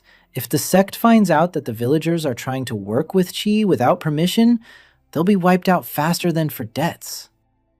Daniel said this isn't cultivation. It's singing. Yun Bohai said the sects don't see the difference. Daniel said the cults wouldn't find out because the sleeping one lived underground, an open-air ritual. No flashes of light, no energy pillars, just people standing in a field and singing. Yun Bohai was silent for a long time. Then he said he'd talk to the people, but he didn't promise anything. Daniel nodded. He went to Grandma May, sat down next to her, asked what songs they sang in the village. Grandma May looked at him. Her eyes grew soft, distant. She said they used to sing a lot. The song of the first rain, the song of the autumn bonfire, the song of the long night. They don't sing now. They haven't sung in a long time. Why sing if there's no one to sing to? The young ones have left. The old ones are tired. The children don't know the words. Daniel asked if she remembered the words. Grandma May snorted. She said she remembers everything. She remembers how her mother sang by the well, how her father sang in the field, how her husband sang to her when they were young. Memory doesn't fade. It just stays silent when there's no one to listen. Daniel said there was someone now. It took 2 days of persuading her. Daniel didn't pressure her. He walked around the yards. He talked. Not about the song, not about the vein, about other things. He asked who was sick with what, whose things were broken, who needed what. For the old man with bad knees, he got some ointment through the auction. He traded a pebble of spiritual metal for a jar of pain-relieving balm from a world where herbalism is more advanced than here. For the woman whose roof was leaking, he didn't fix anything. He just told Pen and the teenagers. They climbed up and fixed it. With their hands, without chi. No auction, just 3 boys with a hammer and a bundle of straw. He couldn't help the child who hadn't spoken since birth. The auction assessed the problem as damage to the vocal cords. The treatment cost more than everything Daniel had earned in 2 weeks. But he sat down with the child, in silence. He drew with a stick on the ground, circles, squares, flowers. The child watched. Then he took the stick and drew his own flower, crooked, with 7 petals. The child's mother stood in the doorway, crying. Daniel didn't promise anything, but people saw. He walks, he listens, he helps however he can, and he asks for nothing in return. Or rather, he does ask. One thing. To come to the field behind the village in the evening and stand in a circle. On the 3rd evening they came. Not everyone. 43 people out of 70. The rest watched from afar, from windows, from behind fences. They were afraid. But they were curious. Jeon Yun-ho stood in the center, barefoot, wearing only a shirt. His face was calm. 43 people stood around him. Grandma May was the first to stand, her granddaughter behind her. Behind her, Yoon Bo-hai. Behind him, Peng and the teenagers. Then the rest. Old people, women, children. Some held hands tightly, others barely touched their neighbors' fingers. Grandma May began to sing, softly, the song of the first rain. A simple melody, 3 notes up, 2 down, 3 up again, like rain on a roof. Drip, drip, drip. Silence. Drip, drip, drip. Daniel stood to the side, watching. He couldn't join the circle. He was the auctioneer, not a participant. His job was to arrange the lots. The buyers would do the rest. At first, nothing happened. People sang, hesitantly, out of tune. Some forgot the words. Some lost the rhythm. Grandma May sang steadily, like a beacon. The others followed her lead. After a minute, the voices began to blend. Not all at once, one by one, like streams finding a common channel. Jeon Yun-ho stood in the center with his eyes closed. Daniel saw his hands begin to tremble, slightly, quickly. Then the trembling subsided. His face relaxed. He exhaled. He slowly crouched down. He placed his palms on the ground. The singing continued. Grandma May led the way. The voices grew stronger. The children picked up the melody. They didn't know the words, but they caught the tune. 3 notes up, 2 down. Simple, like breathing. Daniel didn't feel the chi. He was clay. But he saw something else. He saw people standing together. For the first time in years. He saw the old woman singing, tears streaming down her face. He saw the boy, Peng, squeezing his neighbor's hand so tightly that his knuckles turned white. He saw Yoon Bo-hai singing with his eyes closed, his lips trembling. It wasn't magic. It was something older than magic. Jeon Yun-ho opened his eyes, abruptly. He said one word, there. The earth beneath his palms cracked. Not wide, a thin crack. Steam rose from it, warm, smelling of earth and something sweet, like honey, like spring. The people fell silent. They watched. The crack widened. A greenish light stretched out from it, dim, barely noticeable, but it was there. Jeon Yun-ho pressed his palms deeper, his face tense. The veins in his neck bulged. He directed his chi downward. 43 sparks merged into one, threw himself into the ground. The light in the crack flickered. Then it became steadier, brighter. The greenish glow spread across the ground like water. It flowed from the crack in all directions, slowly, beneath the earth. People felt warmth beneath their feet. A woman gasped. A child laughed. An old man took a step back, then returned. The glow reached the edge of the field and stopped. Jung Yun-ho put his hands together, fell onto his back. He was breathing heavily. Sweat was pouring off him, but he was smiling. For the first time in all the time Daniel had known him, he was truly smiling. Daniel walked over, sat down beside him, asked if it had worked. Jung Yun-ho said that the spirit had awakened. Not completely, maybe a quarter of the way, but she had woken up. Qi was flowing, slowly, in a thin stream, but it was flowing. In a month, the field would begin to yield crops. In 3 months, the spiritual herbs on the hillside would start to grow faster. In 6 months, the village would stand on living earth. Daniel nodded. He looked at the people. They were standing in the field. They were looking at the greenish light that was slowly fading into the earth. They were silent. Then Grandmother May did something she hadn't done in many years. She began to sing again. Not the song of the first rain, another one, the song of the autumn bonfire. Slow, warm, like embers. And one by one, voices joined in. Not for the ritual, just because. Because they wanted to sing. Daniel sat next to Jung Yun-ho on the warm ground and listened. For the first time in all his time in this world, he thought that maybe this wasn't a punishment. Maybe it was a gift. The next morning, the village was different. Not on the outside.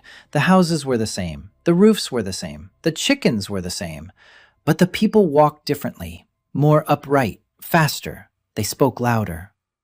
3 old men who hadn't left their houses in weeks came out into the yard. They sat on a bench by the well. They sat and talked. It didn't matter what about. What mattered was that they were sitting together. Daniel watched. He counted. That was a habit too. Counting not just things, but people, their moods, their movements. At auctions, it's called reading the room. When the room comes alive, the bidding goes up. The village had come alive. It was time to raise the stakes. A month had passed. The field had turned green.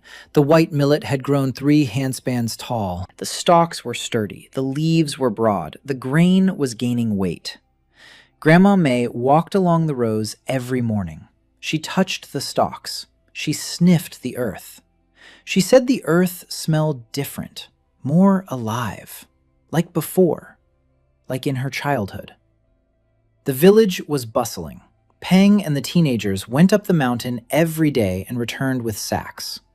Daniel sorted through them. He assessed them. He set aside the valuable items.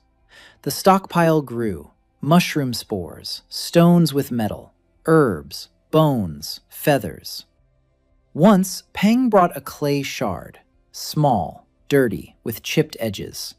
Daniel took it in his hands. 10 seconds. The card turned over and he froze. A shard from a ritual bowl of the Heshan civilization. Approximately 3,000 years old. High spiritual value. Unique historical value. Item not subject to exchange. The reason is directly related to the auction. Daniel turned the shard over. On the inside was a symbol, a circle with 2 dots inside. The same symbol that had flashed at the edges of the auction space when he closed his eyes. The symbol of the civilization that had created his gift. He tucked the shard into his shirt. Penn said it was just an old pot, nothing of value. Penn believed him. Daniel didn't believe himself. 3,000 years. The Heshan civilization. People who didn't fight for the sea, but traded it. They lived here, on this mountain. The ritual of the common hearth was their practice. The lifeblood of the earth they had awakened was their lifeblood. The village of Quiet Springs stood on the ruins of a world that knew how to live differently. Daniel buried that thought deep inside. It was too early. For now, he had to work. The fair at the foot of the mountain was now held every 10 days, and each time Daniel stood there with his mat, the merchandise changed. He wasn't selling raw materials, he was selling a service, an appraisal. Peasants from the surrounding villages began bringing him things. Old things, mysterious things, things found in the fields, things passed down from great-grandfathers. Daniel took each item in his hands, 10 seconds, and he would say what it was. Most of it was junk, but sometimes. An old man from the village beyond the pass brought a rusty spearhead. He thought it was just a piece of scrap metal. Daniel appraised it. A spearhead made of spiritual bronze, an alloy forgotten 200 years ago. If remelted, it could make 3 good knives for cutting spiritual herbs. The old man received the tip 10 soul stones from a traveling merchant, to whom Daniel resold it, minus 2 soul stones as commission for Daniel. The old man left with tears in his eyes. 10 soul stones. He hadn't held that much in his hands in his entire life. The rumor spread, slowly, like smoke from a fire. In the around Beishan, people began talking about the merchant, about the guy from Quiet Springs who looks at junk and finds gold in it. Some said he was a charlatan. Some said he was a saint. Some said he was a demon in human form. Daniel didn't care. Something else mattered. People were coming. To the fair. To him. The stream grew. In a month, more than 200 items passed through his hands. 19 of them turned out to be valuable. The total value was about 120 soul stones. Of those, Daniel took a commission of 12. The rest went to the owners. 12 soul stones. For the sect, it was pocket change. For the village of Quiet Springs, it was more than they had earned in the previous 3 years. Daniel sat by the hearth that evening and counted. He needed to open a real shop, not a mat by the roadside, a permanent place, with a roof, with shelves, with a sign. For that, he needed a town. The village of Qinghe was the closest, half a day's journey south. Grandma May had told him about it. 3,000 residents, a market, a pharmacy, a blacksmith shop, a tavern, a small Red Phoenix sect office for collecting taxes. Daniel decided to go. He told the village elder. Yongbo Hai shook his head. He said Qinghe was dangerous. Sect members were everywhere. If anyone recognizes him and connects him to the letter from the Lotus Abode, there will be questions. Daniel said that questions are good. Questions mean interest. Interest means customers. He left the next morning with a small bag. In the bag were 6 valuable items for sale and a shard of Hushan tucked under his arm. Zheng Yan Ho volunteered to go with him. Daniel agreed. It's safer together. The path led down the mountain through a sparse forest. The trees were ordinary, not spiritual, just pines and birches. The trail was narrow but well-trodden. People walked there. Zheng Yan Ho walked ahead. His hand was on his sword. His eyes were sharp. He scanned the surroundings. Ever since his chi had stabilized, he had become a different person. Not just physically. His back was straight. His stride was confident. His jaw wasn't clenched in constant tension. He had even started talking more. He told Daniel about the Silver Crane sect, a small sect, 300 disciples, 1 elder, a tiny territory, between the Scarlet Phoenix and the Azure Lotus Abode, like a mouse between 2 cats. They took him there because the intake that year was poor. They took anyone they could get. He trained for 2 years. Sword fighting techniques, meditation, chi control. Everything came hard to him. His chi fluctuated wildly. His mentor scolded him. The other students laughed. They called him the Flickering One. Then came the evaluation. The elder personally examined each student. Zheng Yan Ho demonstrated everything he knew. The elder shook his head. He said there was talent, but it was twisted, like a tree that grew beneath a rock. It could be straightened, but it would be costly. The sect's resources wouldn't be enough. Let him go. Jung Yun-ho fell silent. They walked in silence. Then he asked quietly, why had Daniel spent a pill worth 200 soul stones on him? He could have spent it on anything. On food, on protection, on himself. Why on him? Daniel didn't answer right away. He thought.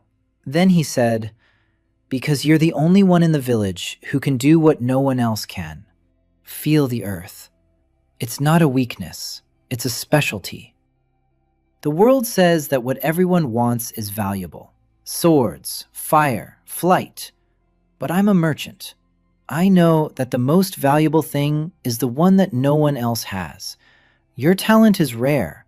You just happen to find the wrong buyer. Jung Yun-ho turned away.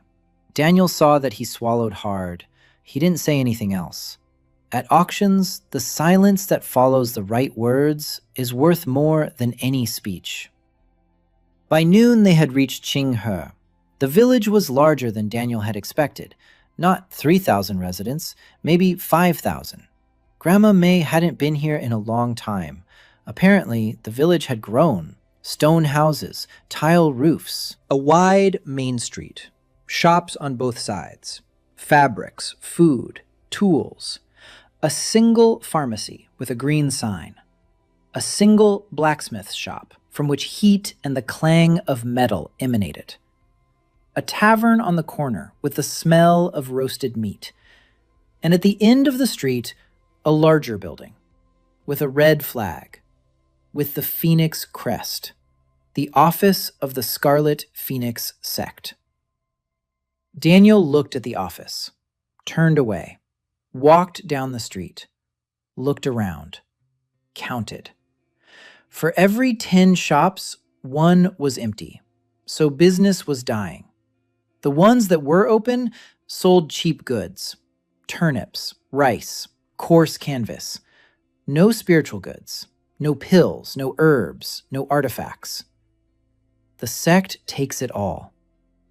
What the cult doesn't take is taken by traveling merchants who arrive once a month with a caravan from the city of Yuncheng.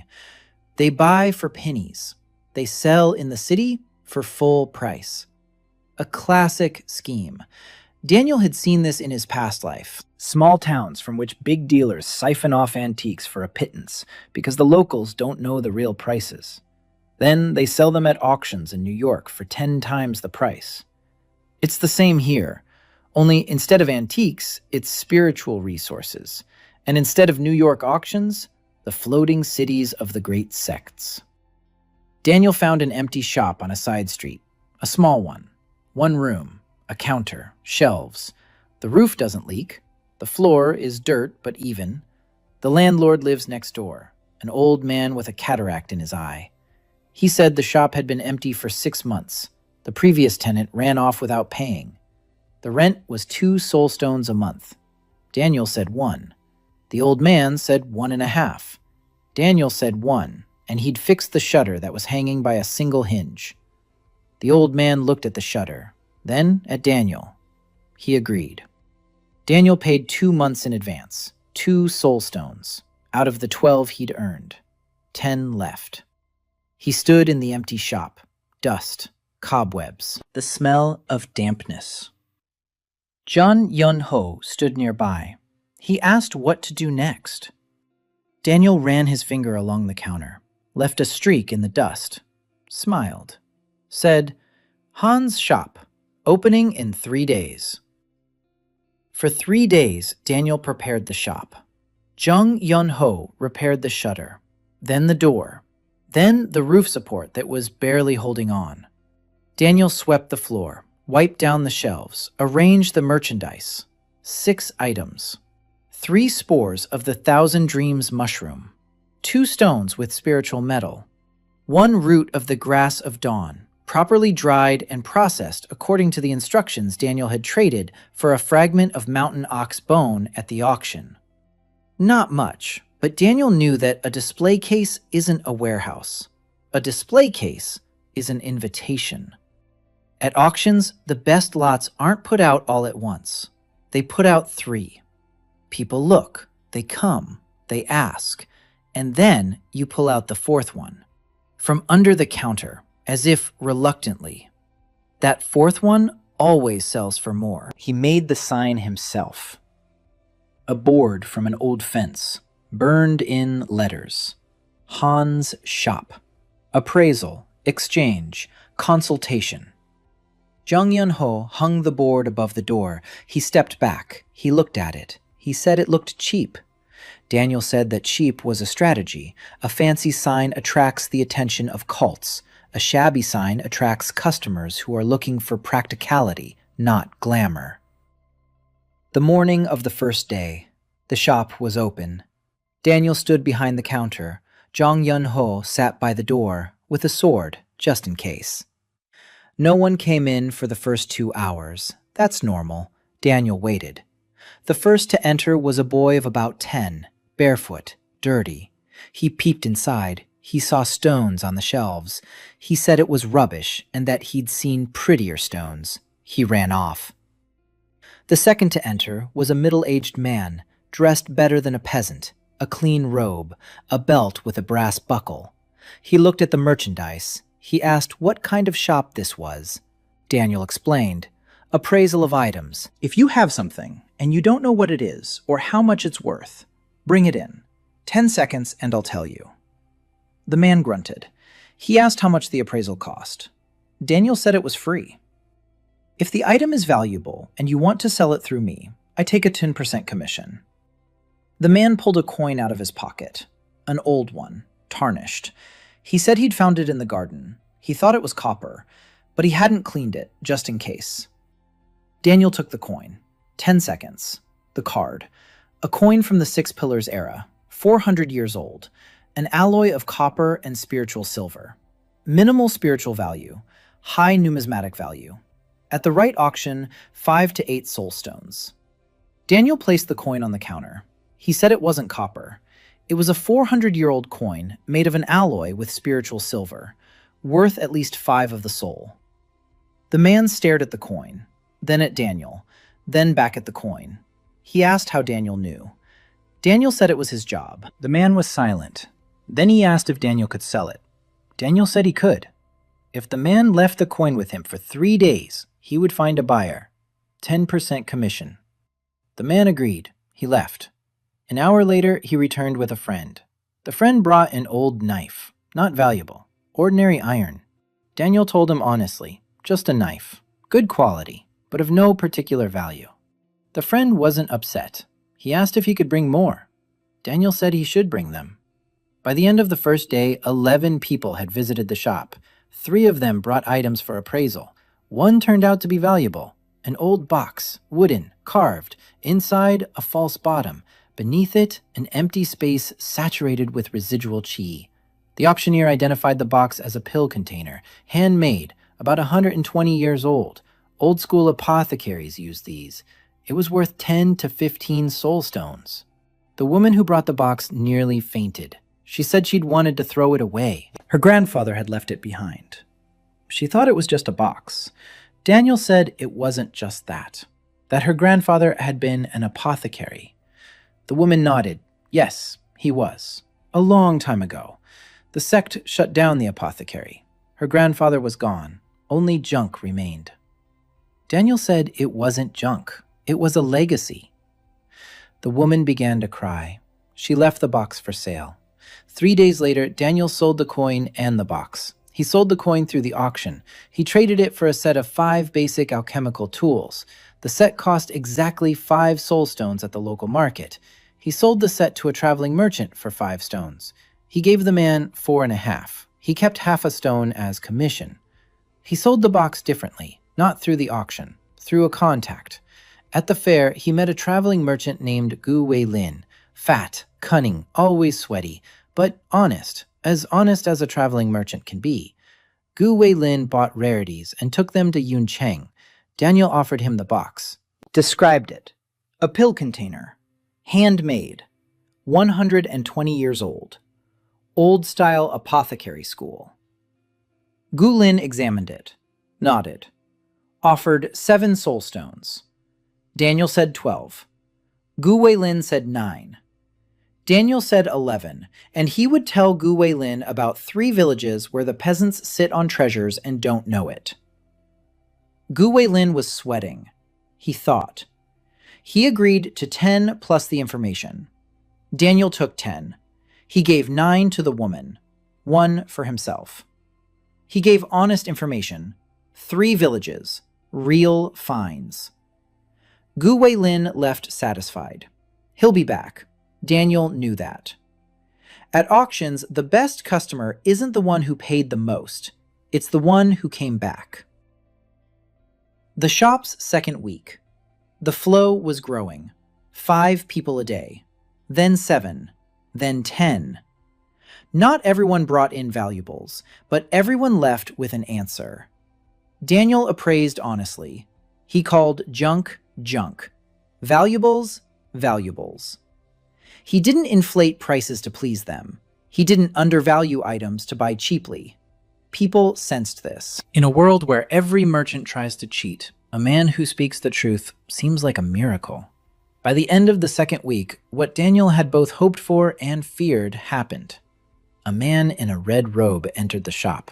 Not a warrior's robe, a bureaucrat's, with the phoenix emblem on his chest. Young, about 20, thin, nervous. A tax collector, lowest rank, an outer disciple of the Red Phoenix sect. He surveyed the shop, looked at the merchandise, at Daniel, at Jung Yun Ho by the door. He asked who had opened the shop. Daniel said it was him. He asked if there was permission from the sect. Daniel said the shop was located within the territory of the Chonghae General Market.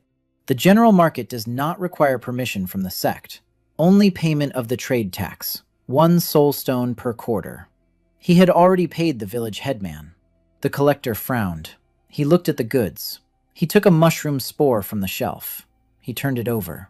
He put it back. He asked where the goods came from. Daniel said they were from Mount Beishan and the surrounding villages. Purchased from the locals. Appraised. Resold. The collector nodded. He said that the sect monitors the trade in spiritual materials. If items above the 3rd rank appear, Daniel is required to report them to the office. Otherwise, there will be trouble. Daniel said, of course. The collector left. John Yun Ho exhaled. Daniel did too. Then he smiled. The collector had come. He'd looked. He hadn't shut down the shop. He hadn't confiscated the goods. He hadn't arrested him. So the shop was legal. So Daniel existed within this system. No longer a ghost, no longer a village scavenger, a merchant, with a shop, with a counter, with a sign, small, poor, but real. That evening, Daniel sat alone in the shop. John Yun Ho had gone back to the village. Someone has to keep watch, help Grandma May, keep an eye on the teenagers. Daniel stayed. He lit the oil lamp, sat down behind the counter, took out the Haesang shard, placed it in front of him. Looked at it. A circle with 2 dots, the symbol of exchange, a symbol of balance. He ran his finger along the lines. 10 seconds. The card flipped over. New information. Information that wasn't there before. The shard has been activated by proximity to the awakened Earth vein. Expanded history available. Previous auction bearer. Name lost. Male.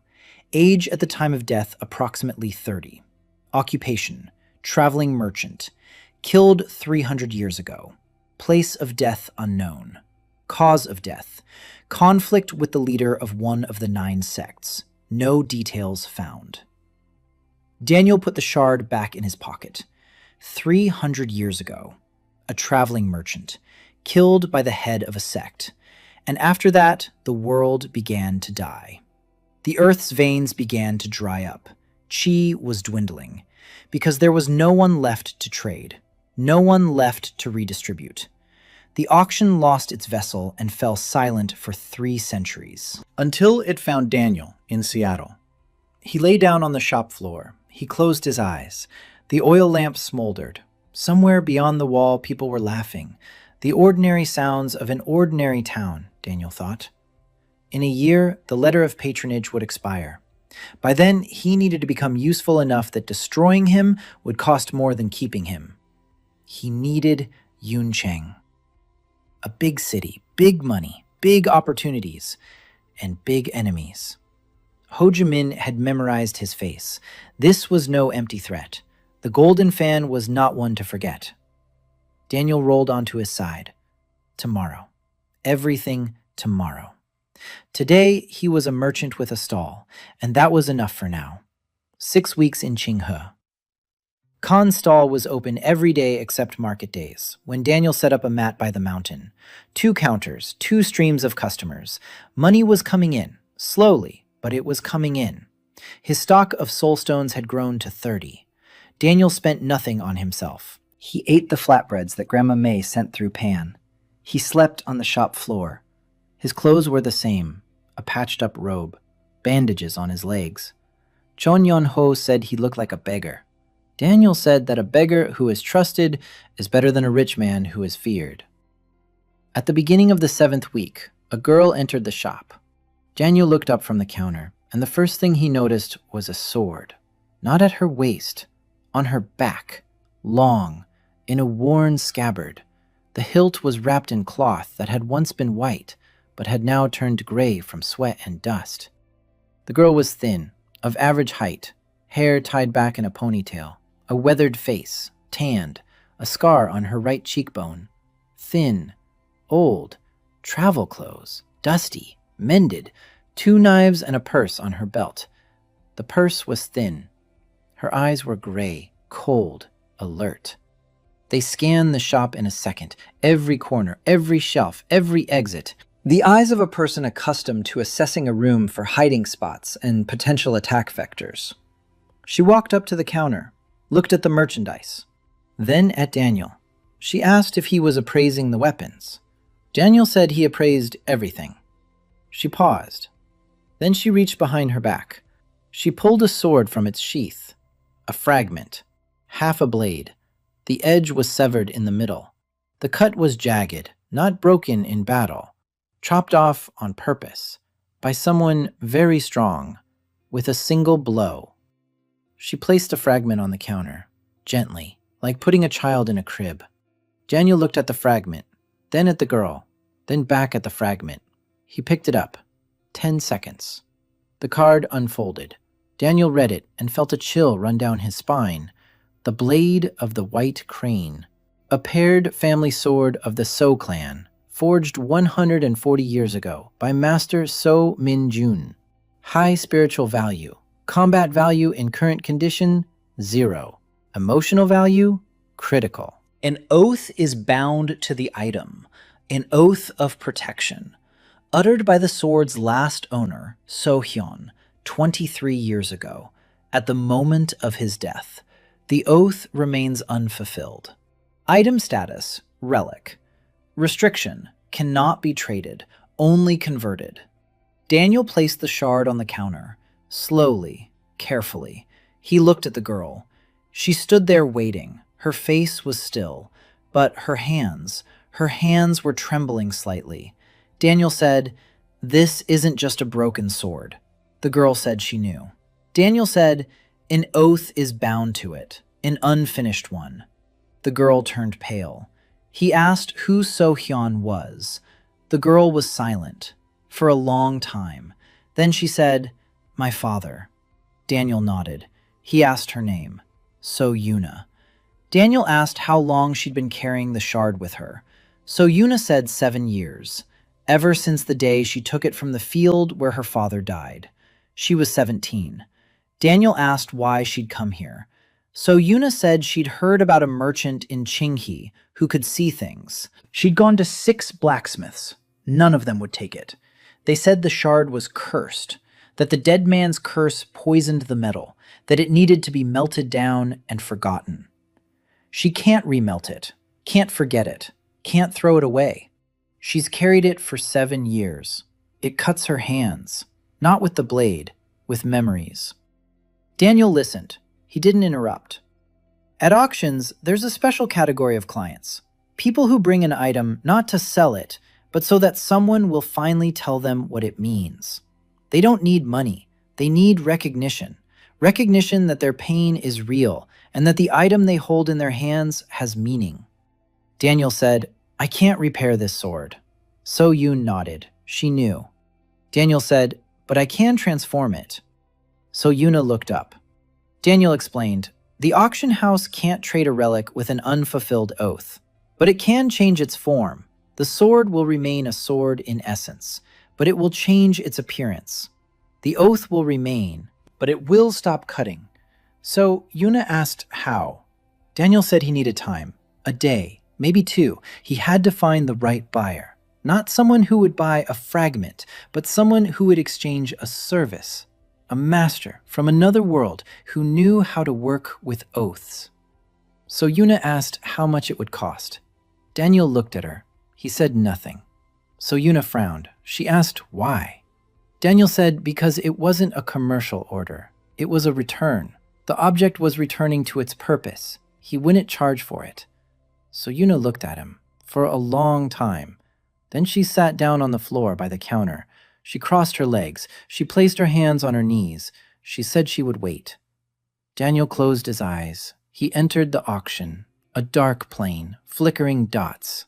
He wasn't looking for a buyer. He was looking for a master, a blacksmith, from a world where oaths are not curses, but material, where a promise made to the dying can be remelted rather than broken, just as metal is remelted.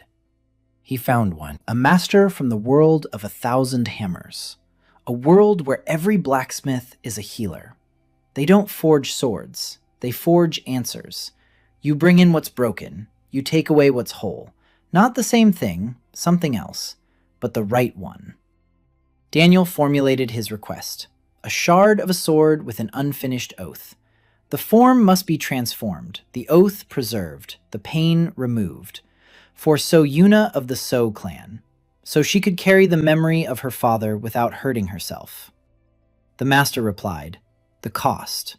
An object is needed into which the unfinished work of a chelth. Any master, from any world, incompletion for incompletion, balance." Daniel thought, unfinished work. He remembered the drafts. No, he doesn't know Li Xiaomei yet. It's too soon. What does he have? He opened his eyes, looked at his hands, the hands of a merchandiser. For 12 years, he had written lot descriptions, thousands of descriptions, each a small work of art. And there was one he hadn't finished, the last one. That morning in Seattle, he sat at the computer and wrote a description of a gray cup from a box at a flea market. He didn't finish it. He left the house. He slipped. He died. An unfinished description. The last work of a master appraiser from another world. He closed his eyes. He stepped back inside. He formulated it. The unfinished description of the final lot, composed by merchandiser Daniel Kahn of Seattle, minutes before his death. Lot number 117,241, a gray unsigned cup. The description trails off mid-sentence. The auction accepted it. The exchange took place, but not instantly. The auction said, "The transformation will take 1 night. The results will be ready in the morning." Daniel opened his eyes. So Yoon was sitting on the floor. She didn't move. She looked at him. He said it would be ready in the morning. She nodded. She remained seated. Daniel lay down in his spot behind the counter. So Yuna sat by the door. She wasn't sleeping. She was keeping watch, as if that was all she'd ever done in her life. Morning. Daniel woke up. An object lay on the counter. Not a shard, a hairpin. Long, thin, made of the same metal as the blade, the same color, the same pattern on the surface. But the shape was different. Not a blade, a needle, with a small finial shaped like a crane's wing. Daniel picked up the hairpin. 10 seconds. A card. White crane hairpin.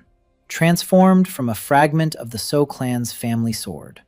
The oath is preserved. The form has been altered. Combat value is low. Can be used as a hidden weapon of last resort. High spiritual value. The oath of protection is active. The owner of the hairpin is under the protection of So Hyun's oath. Infinite emotional value. Daniel placed the hairpin on the counter. So Yoon stood up. She approached. She saw it. She picked it up. Her hands didn't tremble. She looked at the crane's wing on the finial, then she slowly raised her hands. She pulled out the old wooden stick she'd been using to hold her hair. Her hair fell onto her shoulders. She inserted the hairpin. Slowly, like inserting a key into a lock. Her hair rose. The hairpin glinted. And So Yoon began to cry. Silently. Tears streamed down her tanned cheeks, over the scar, down her chin. She stood there and cried, not wiping her face. 7 years.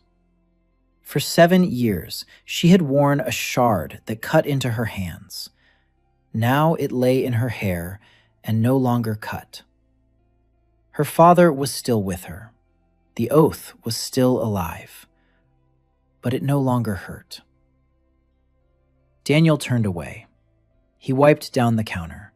He gave her time. When he turned back, So-Yuna was standing upright. Her eyes were red. Her face was calm. She asked how she could pay.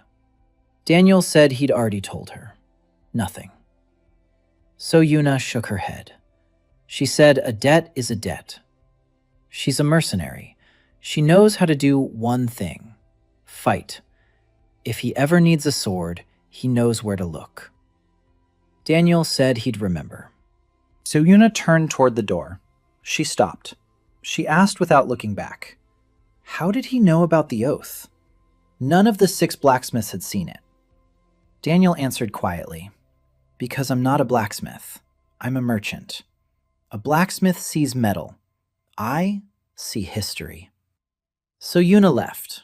Daniel stood behind the counter. He looked at the closed door. Then he smiled. The first sword in his collection, not on a shelf, in the hair of a girl who hadn't been able to let go of her father for 7 years. The auction flickered in his mind. Warmth, like approval. 2 months after the opening of Khan's shop in Qinghe, Daniel Neal sat behind the counter and counted.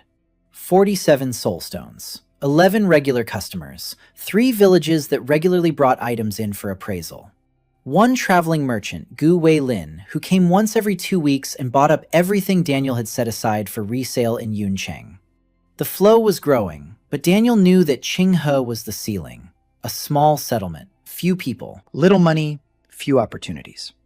He needed Yuncheng, a major trading city, the commercial capital of the eastern coast of Juhua.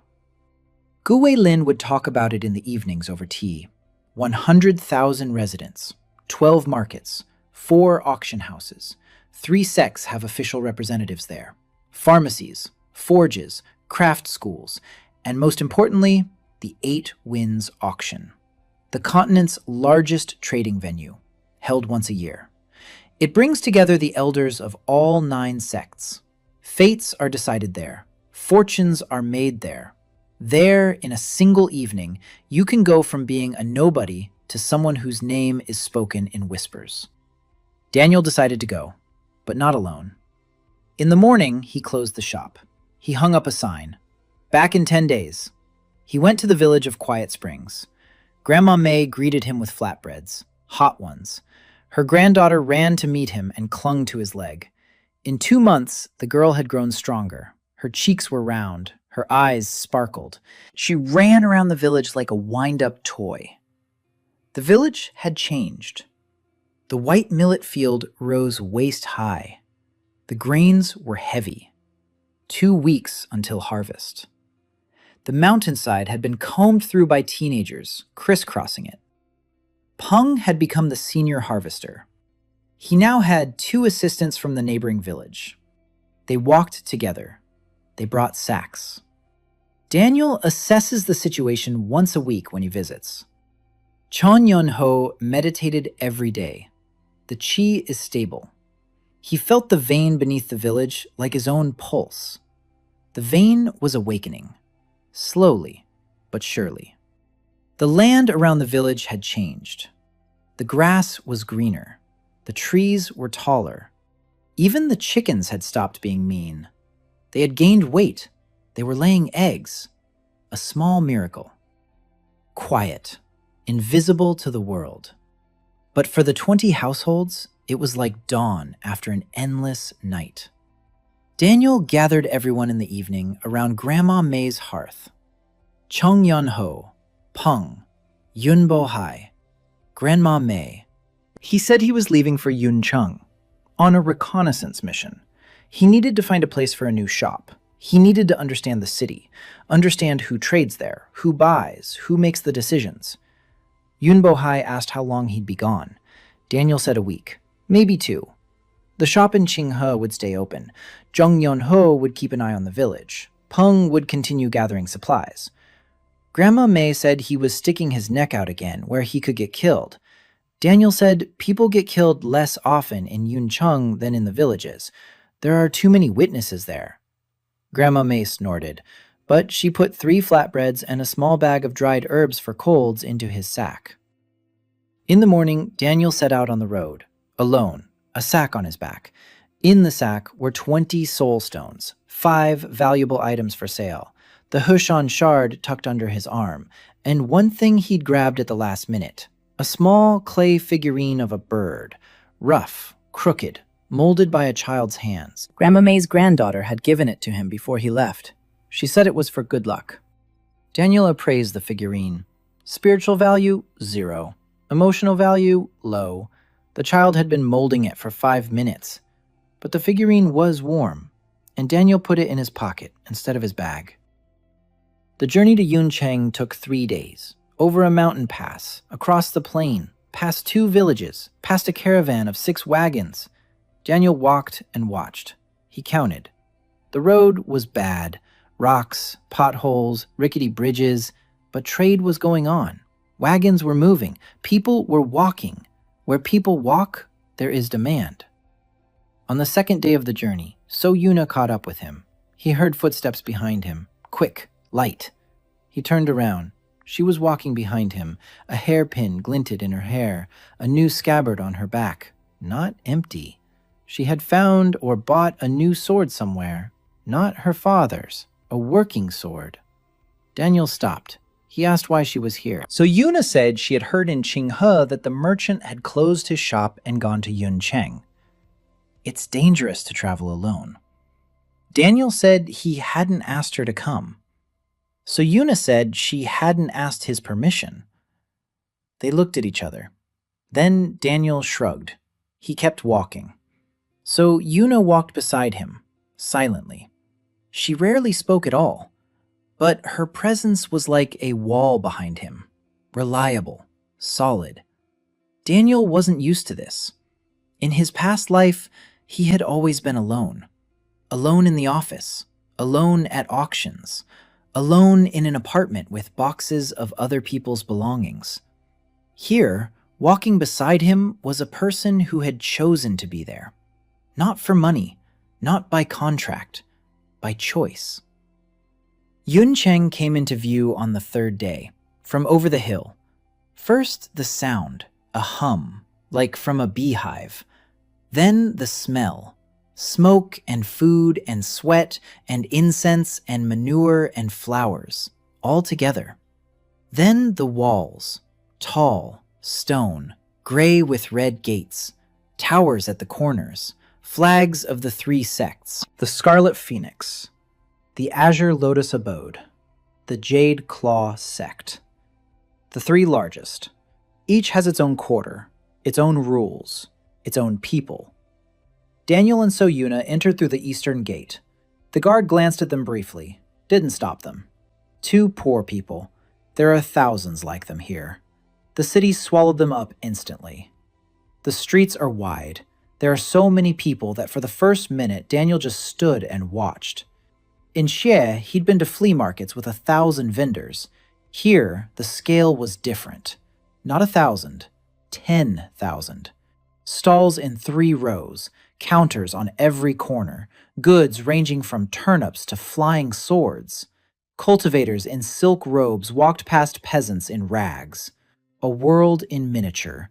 The rich on top, the poor below, and between them, a chasm into which one could shout forever. Daniel didn't shout. He watched. He counted. For 3 days, he walked through Yuncheng, with Yun by his side, like a shadow. He went into every shop, looked at the goods, listened to the prices, talked to the merchants, the buyers, the apothecaries, the blacksmiths. He didn't buy. He didn't sell. He just watched and listened. By the end of the 3rd day, he knew enough. Yuncheng was suffocating. Not from poverty, from a monopoly. 3 sects controlled the entire market for spiritual goods. Prices were fixed. Quality was falling. There were no alternatives. Small merchants operated on a 5% margin and prayed that the sect wouldn't raise taxes. Apothecaries bought raw materials at triple the price from a single supplier.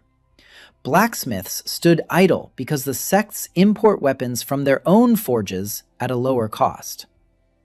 The city is large, the city is rich, but the city is sick. It doesn't need yet another merchant. It needs someone who will break the monopoly. Quietly, carefully, through competition, through choice, through what is called open bidding at auctions. Daniel found a spot for a shop.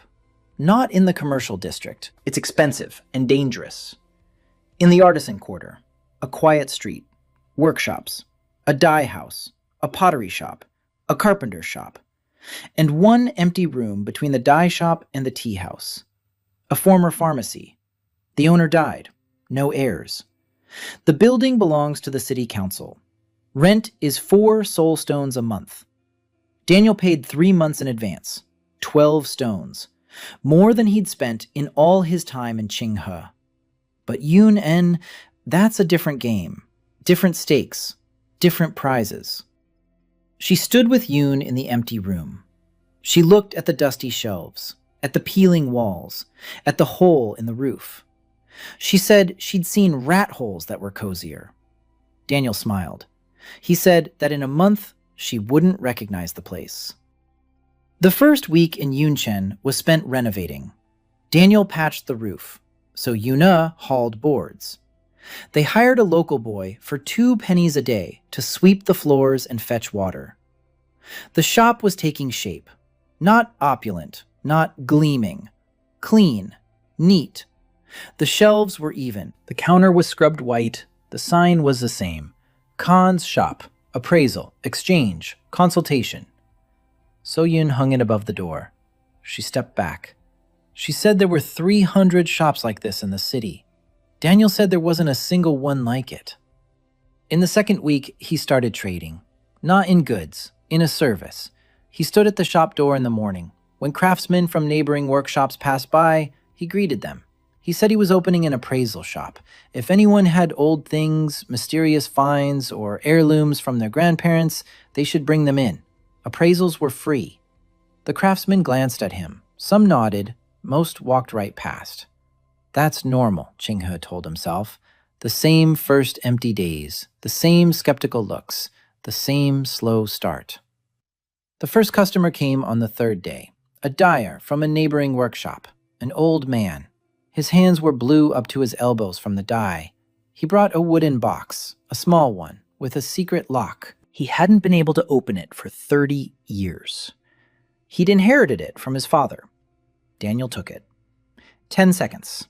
A card. A box belonging to a master dyer of the Jin school. 210 years old. The secret lock is mechanical. Inside was a sample of fabric dyed using the lost method of azure immersion. The method is considered to have been lost 150 years ago. The fabric inside is the only surviving sample. The value of the box and its contents ranges from 80 to 120 soulstones for the right buyer. Daniel placed the box on the counter. He looked at the dyer. He told him what was inside. The dyer listened. His mouth opened wider and wider. Then it closed. Then it opened again. He said that his father had spent his entire life for the method of azure immersion. He died without finding it, and the method lay in a box he couldn't open. Daniel said he would help open it. The lock is mechanical. It requires a thin tool and patience. Soyun took a hairpin out of her pocket. A thin one, made of iron. Not a pin from her father's sword, just an ordinary hairpin. She held it out. Daniel took it. He fiddled with the lock for 5 minutes. It clicked. The lid opened. Inside lay a piece of fabric. Small, the size of a palm. The color was so blue it seemed the fabric was glowing. Deep, pure, like the sky above Mount Beishan on a clear day. The dyer took the fabric. His hands were shaking. He held it up to his eyes. He sniffed it. He rubbed it between his fingers. Then he pressed it to his chest. He began to cry. An old man with blue hands stood in a stranger's shop and wept over a piece of fabric. Daniel was silent. Soyun was silent. The young assistant peeked out from behind the door. Daniel gestured for him to leave. When the dyer had calmed down, Daniel said the fabric was worth a great deal. If sold, it could buy a house. The dyer shook his head. He said he wouldn't sell it. But if Daniel helped him recreate the method based on this sample, analyze the composition, understand the process, then he would work with Khan's shop. Dye fabrics, the best fabrics in Yunchang. Exclusive. Daniel held out his hand. The dyer shook it. A craftsman's word, stronger than any contract. That evening, Daniel closed his eyes. He entered the auction. He posted a request. He needed an analysis of the dye's composition based on a fabric sample. The source world could be any world with a developed textile tradition.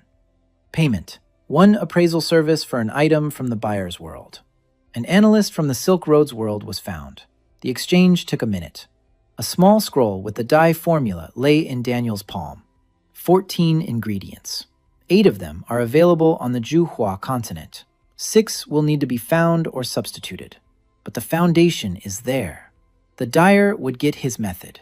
Khan's shop would get an exclusive fabric supplier. The first partner in Yunchang. The word spread faster than in Qinghe. The artisan quarter was small. Everyone knew everyone. By the end of the second week, 5 people a day were coming to the shop. Not all of them with something valuable, but everyone left with an answer. Daniel worked just as he had in Qinghe. Honestly, he called trash trash, gold gold. People got used to it. They began to trust him. By the 3rd week, she came. Short, thin, about 19 years old. Dark hair braided into a plait. Her clothes were shabby but clean. The patches were neat. Her hands smelled of herbs. Her eyes were large, sad, polite. She bowed at the door. She apologized for the disturbance. She asked if it was true that they appraised things here. Daniel said it was true. She took a stack of paper out of her bag. Yellow, crumpled, covered in small handwriting. She placed it on the counter. She said these were her father's notes. He was a pharmacist. He was working on a formula. He didn't finish. He died. She doesn't know if these papers are worth anything or if they're just trash. Daniel took the stack. 10 seconds per sheet. He read slowly. He took his time. The cards unfolded, one after another. Drafts of a formula. The pill of the bright heart. A remedy for stabilizing spiritual consciousness. There are no equivalents on the continent. The formula is incomplete. The final stage of synthesis is missing. The last page is lost. Author: Li Jianguo. Apothecary of Yuncheng, about 8 years ago. Cause of death. Daniel paused. Cause of death. Debt bondage to the Red Phoenix sect. Suicide. He placed the papers on the counter. He looked at the girl. Li Xiaomei, the apothecary's daughter, the very one he didn't yet know but was already waiting for. Because there is a law at auctions. The right thing always comes on its own. You just have to be in the right place at the right time. He said, "This isn't trash." Li Xiaomei looked up. He said, "Your father was working on a formula that has no equal. The pill of the bright heart. If this formula is completed, it will change the market for alchemical preparations throughout Yunchen, perhaps across the entire continent. Li Xiaomei stood there. Her lips trembled. She asked quietly, "So my father wasn't a failure?" Daniel said, "No. Your father was a genius who was missing just one page." Li Xiaomei sat down on the floor. Just like Su Yuna 2 months ago, her legs wouldn't hold her. She sat there and looked at the papers on the counter, at her father's handwriting, at the formulas she had considered useless for 8 years. Daniel waited. Then he said, "The missing page exists. 300 years ago, a traitorous student sold it to another world. He can get it through the auction, but he needs something from her." Li Xiaomei looked up. "What?" Daniel said.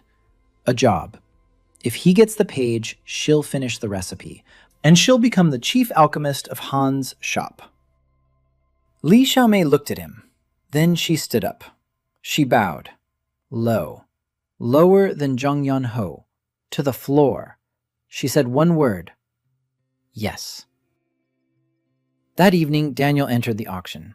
Retrieving the lost page of the recipe came at a high price. He put up the most valuable thing he had left, a collection of 4 items brought from Qinghe, plus a description, plus the story, plus the context, the lost legacy of the Li School of Pharmacy, the last page of a recipe that could have changed the world, but didn't, because its author was killed by the sex greed.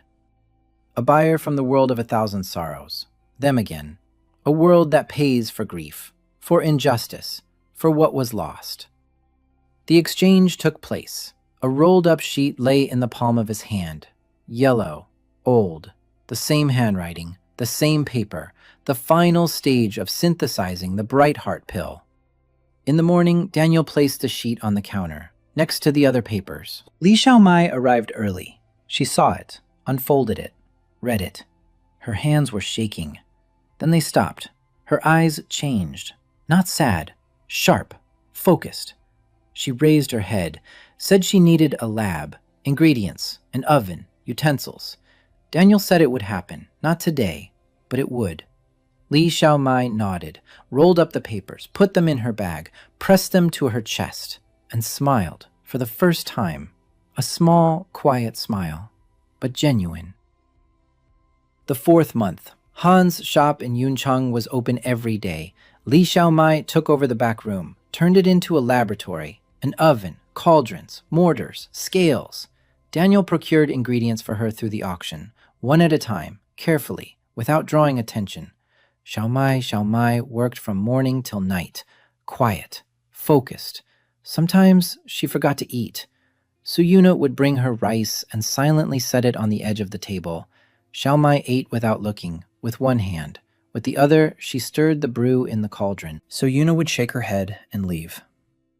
She settled into the shop unnoticed, like a cat. She was just there, that's all. She slept by the door. She sharpened her sword in the mornings. She went to the market for food. She kept watch over the entrance. When someone entered too abruptly or too brazenly, she would rise from her seat, and that person would immediately become more polite. She did nothing. She just stood up. That was enough. Daniel ran the business. Customers came. Appraisal, exchange, consultation. By the end of the 4th month, more than 600 items had passed through Han's shop. 83 of them were valuable. The total value exceeded 1,000 soulstones. Daniel's commission was 115. Plus the shop in Qinghe, which was now run by Peng under the supervision of Zhang Yanho. The flow there was smaller, but steady, 20 stones a month. Daniel calculated, he thought, he planned, and he waited. Because he knew, silence never lasts forever. In the middle of the 4th month, a man entered the shop whom Daniel didn't know, but recognized instantly. By his clothes, by his bearing, by his scent.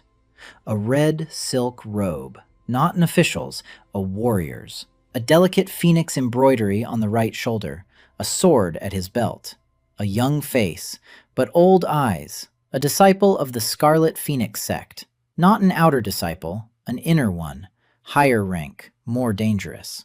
He entered. He looked around. So Yu rose from the doorway. Her hand rested on the hilt. The disciple glanced at her, not impressed. He approached the counter. He placed an envelope on it, red, with a phoenix seal. He said it was an invitation for the merchandiser Han, from the junior administrator of the Yuncheng branch of the Scarlet Phoenix sect.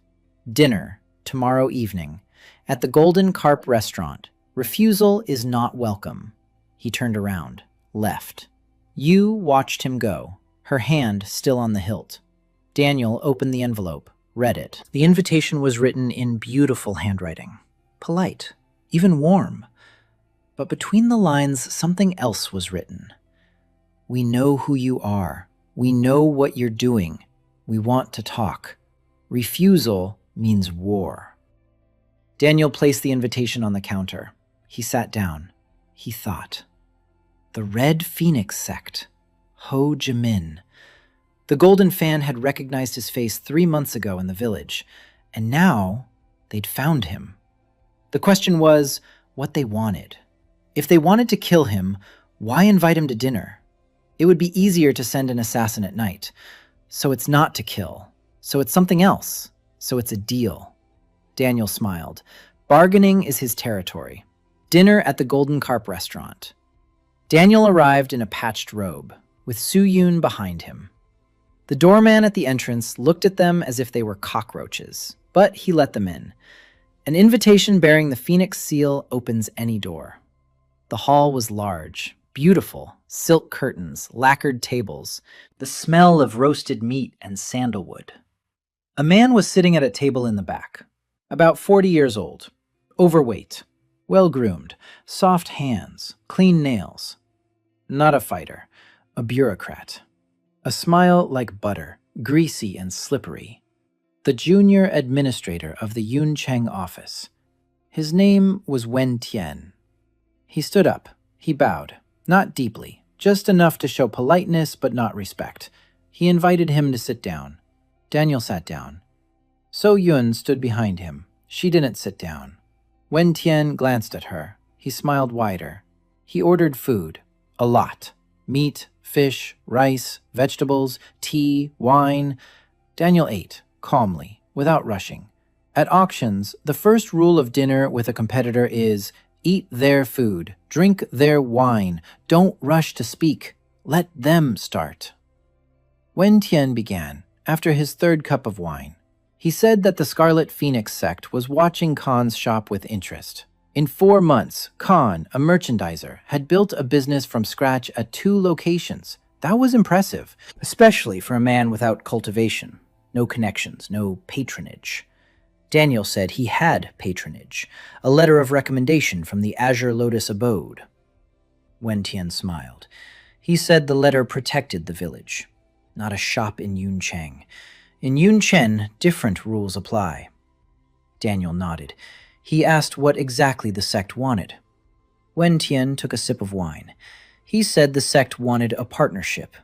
Khan's shop would receive the official patronage of the Scarlet Phoenix sect, protection, tax breaks, access to restricted markets. In exchange, Khan's shop would grant the sect the right of first refusal on all items above the 3rd rank, plus 20% of the turnover, plus exclusive information about valuable finds in the region. Daniel listened. His face was impassive. Inside, he was calculating. 20% of the turnover is robbery. The right of first refusal is a monopoly. Exclusive information is control. If he agreed, the shop would cease to be his. It would become a branch of the sect. Everything he had built would turn into a feeding trough for the people who burned the villages and killed the pharmacist Li Jiangguo, Xiaomei's father. Daniel took a sip of tea. He set down the cup. He looked Wen Tian in the eyes. He said the offer was generous, that he appreciated the sect's interest, and that the answer was no. Wen Tian stopped smiling. Not for long. Then the smile returned, but it was different, cold. He asked if the merchandiser Han understood what a refusal meant. Daniel said he understood. Wen Tian said that Yuncheng was a big city. Big cities were dangerous places. Shops burned down, merchants disappeared, accidents happened every day. Daniel nodded. He said he knew, and that he had a counteroffer. Wen Tian raised an eyebrow. Daniel took a small package out of his pocket. He unwrapped it. Inside was a pill, white, with golden veins, the first pill of the bright heart. Xiaomei finished it last night, the first batch. 3 pills. Daniel took one with him. He placed the pill on the table. He said, "The pill of the bright heart. It stabilizes spiritual consciousness. There's nothing like it on the continent. The recipe is exclusive, produced by Khan's shop. 1 now, 10 in a month, 100 in 6 months. Any sect that gains exclusive access to this pill will have an advantage over the other 8. Daniel looked at Wen Tian. "I don't sell exclusivity. I sell pills, to everyone, at market price. The Scarlet Phoenix sect can buy on equal terms with the rest, or they can choose not to buy. But if they try to shut down my shop, the pills will go only to my competitors." Wen Tian looked at the pill. His smile vanished, completely. For the first time that evening, his face was genuine. He was thinking, calculating, weighing his options. Daniel waited. Silence. Wen Tian picked up the pill. He examined it, sniffed it, put it back, stood up, said he would pass it on to the elders, left. Didn't say goodbye. Su Young exhaled. Daniel finished his tea. His hands weren't shaking. This time they weren't shaking. He was learning. When they returned to the shop, Xiaomei was waiting. She was standing by the door. Her eyes were huge. She asked what had happened. Daniel said they had just refused the Red Phoenix sect and survived. Xiaomei turned pale. Then she blushed. Then she said she needed to make 10 more pills by next week, and she went into the lab. So Yun sat down by the door. She took out a whetstone. She began to sharpen her sword, slowly, rhythmically. Daniel stood behind the counter. He looked out the window at the street. Somewhere in this city, Ho Zhimin is sitting. Somewhere in this city, spies from the 3 sects are already writing reports about the strange merchant from the mountain who refused the Crimson Phoenix and showed a pill without equal. The game has begun. The 5th month. The 6th. Time had sped up. Daniel was working. The shop in Yuncheng. The shop in Qinghe. The village of Quiet Springs. 3 points. 3 streams. 3 lives that needed to be sustained simultaneously. Peng in Qinghe had grown from a boy into a junior clerk. He had learned to assess simple things on his own. Daniel gave him a list of 20 signs. The smell of burnt honey means the spore of the 1,000 dreams mushroom. A ringing sound upon impact means spiritual metal. A bluish haze in the light means residual qi. Peng memorized it. He applied it. He made mistakes sometimes, but he was learning. Zheng Yonho was engaged in the living in the village. It was waking up, slowly. Every 2 weeks, the villagers gathered in a circle and sang. The common hearth ritual had become a tradition. Not a magical rite, a tradition. People came because they wanted to sing together. Qi was a bonus. The field yielded its first harvest. White millet, heavy ears of grain. Grandma May cried when she cut the first sheaf. There was enough grain to feed the whole village for 3 months. For the first time in years, no one went hungry. People came to the village. Not many. 12 people in 2 months. Orphans, cripples, refugees from cleared settlements. Young Bohai took everyone in. Daniel said to take them in. Every new person is a pair of hands. Every pair of hands is work. Every bit of work is valuable. In Yuncheng, Xiaomei had ramped up production to 10 pills a week, the Bright Heart pill. Demand was frenzied. Daniel didn't sell directly to the sect, through middlemen, through Gu Wei Lin, through new merchants who came on their own. The price was stable, 20 soul stones apiece. Not cheap, not expensive, right on market value. 3 sects were buying through frontmen. Daniel knew. He pretended not to know. Let them buy. Let them get used to it. Let the addiction grow. So Yuna became both a shadow and a shield. She didn't leave. She didn't talk about the future. She just was. In the mornings, she sharpened her sword. In the afternoons, she stood by the door. In the evenings, she sat in the corner of the shop and repaired scabbards. Sometimes Daniel caught her gaze. Quick, indecipherable. She looked away. He didn't ask. There's a rule at auctions. Don't ask a question if you're not ready for the answer. One evening, she spoke first. They were sitting on the shop's roof. Daniel had gone out for some fresh air. Yuna followed him up. The city below was bustling. Lights, voices, distant laughter. She said she had a sister, a younger one. Her name was Sohana. Their father had told her to protect her sister. Yuna didn't protect her. The Jade Claw cult came at night. Her father went out with a sword. They killed him. Yuna grabbed her sister. They ran. Her sister stumbled. Yuna turned around. Too late. An arrow. Hana fell. Yuna ran on. Alone. With a shard of her father's sword. 7 years old. Daniel listened. He was silent. He didn't say he was sorry. He didn't say everything would be okay.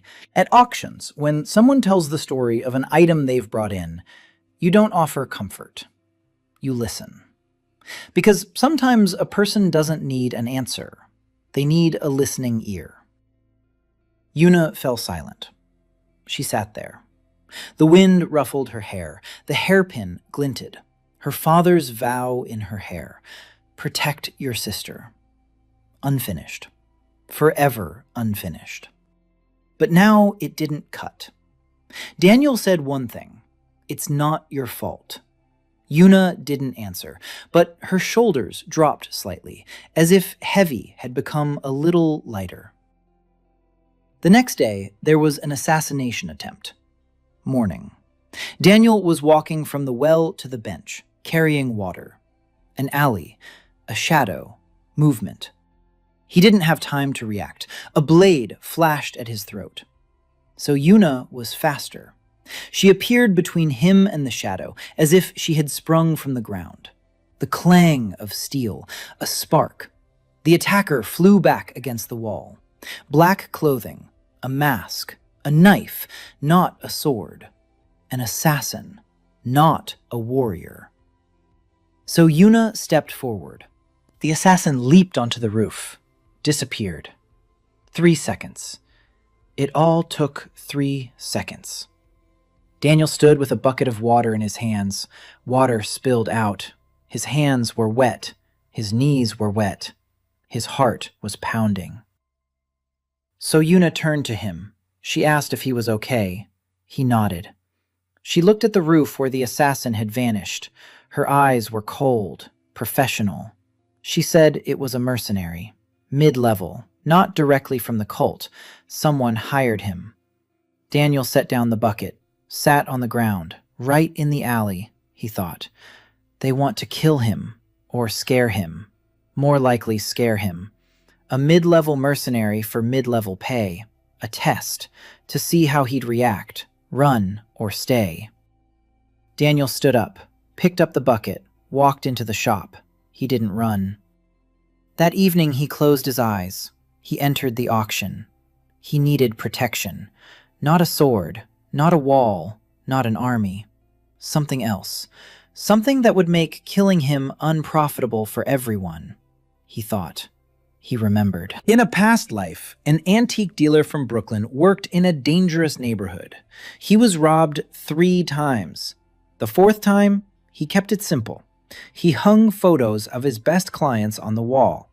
A senator, a district attorney, a police chief, a mobster's wife. All autographed, all with thank you notes.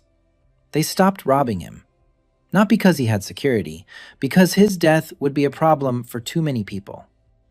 Daniel formulated a request, not for an artifact, for information. He needed names, the names of the elders of the three sects represented in Yuncheng, and the names of their illnesses.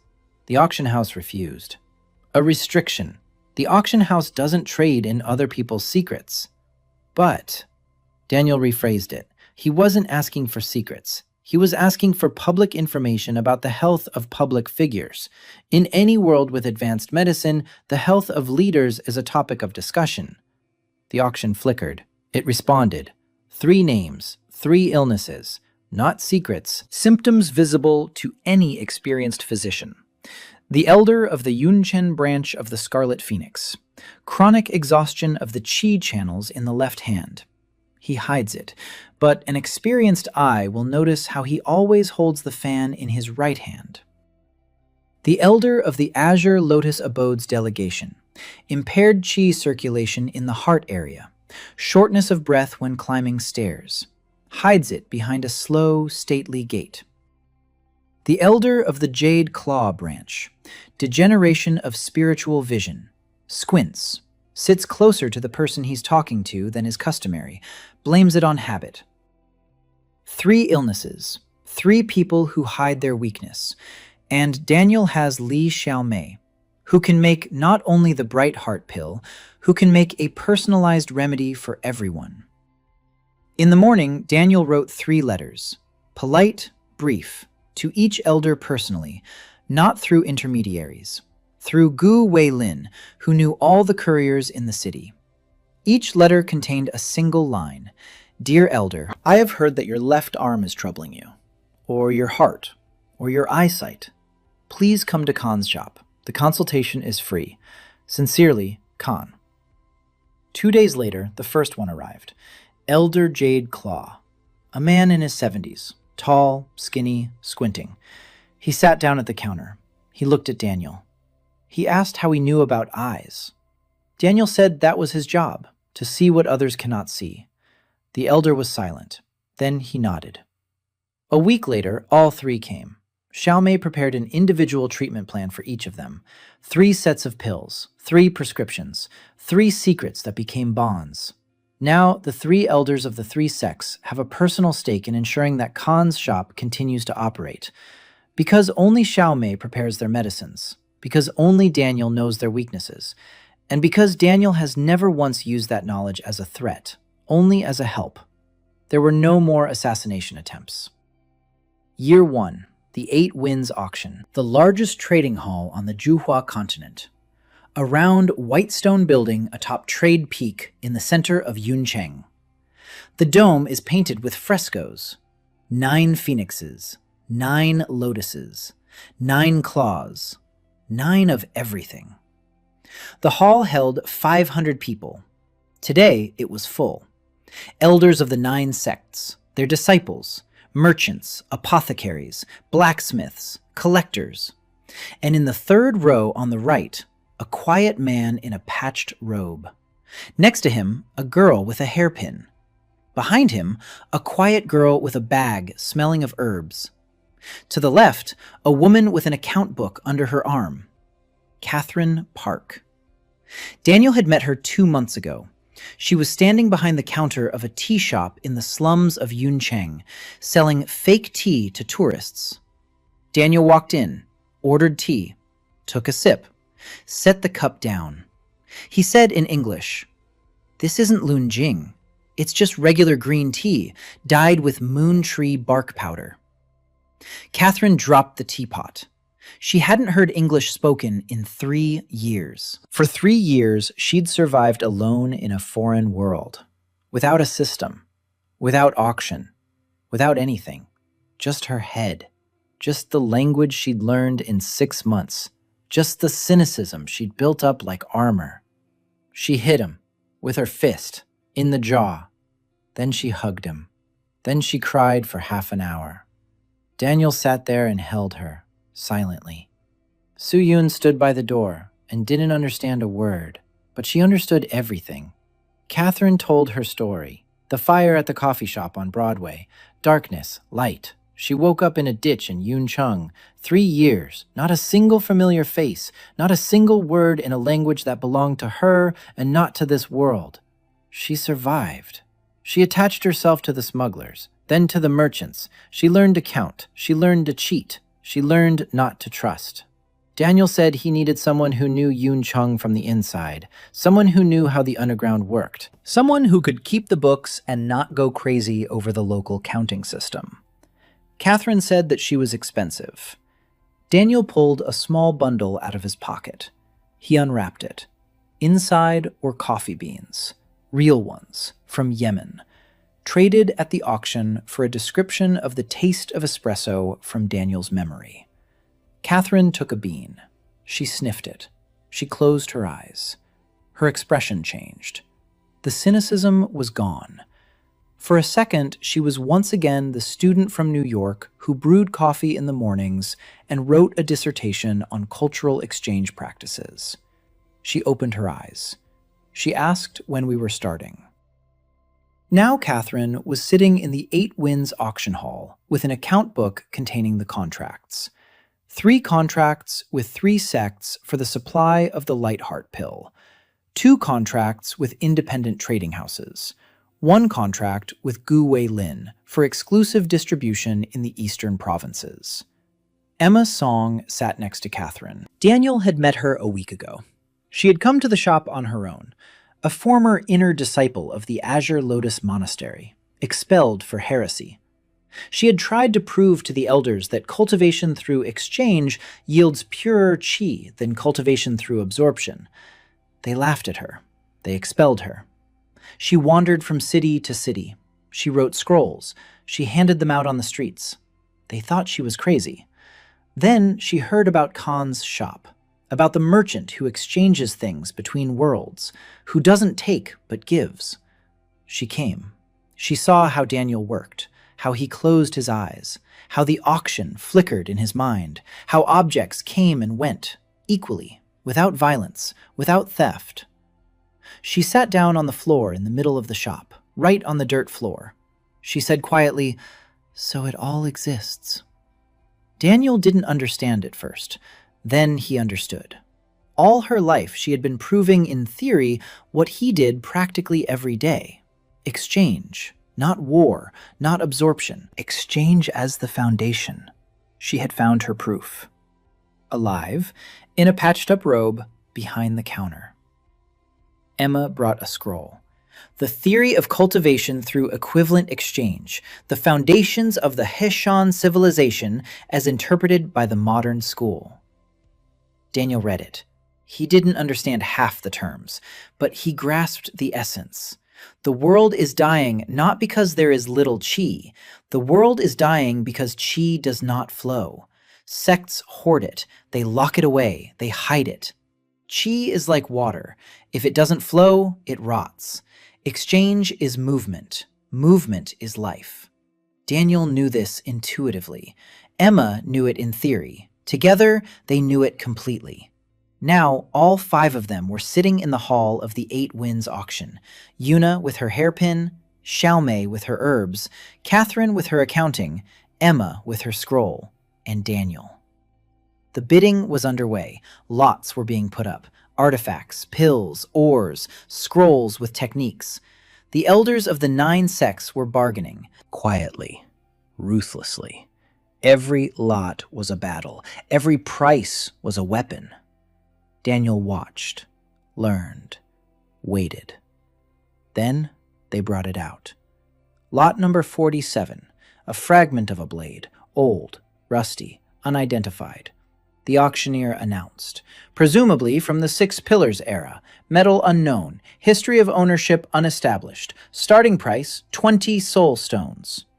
Experts approached one after another. They looked, they shook their heads. They couldn't identify it. Too rusty, too old, too obscure. The auctioneer asked if there were any bidders. Silence. Daniel stood up. The room looked at him, at his patched robe, at the rags for shoes. Someone snorted. Someone frowned. Daniel walked up to the table. He picked up the shard. 10 seconds. The card unfolded, and the world stopped. A twin blade of the silver crescent.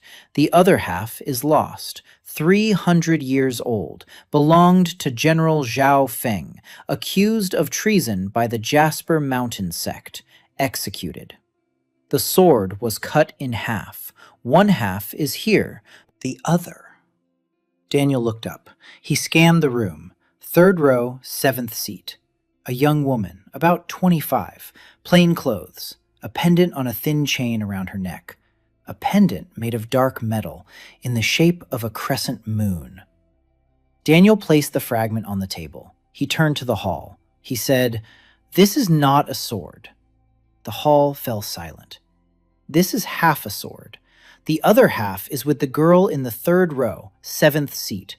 She doesn't know that the pendant around her neck is the other half.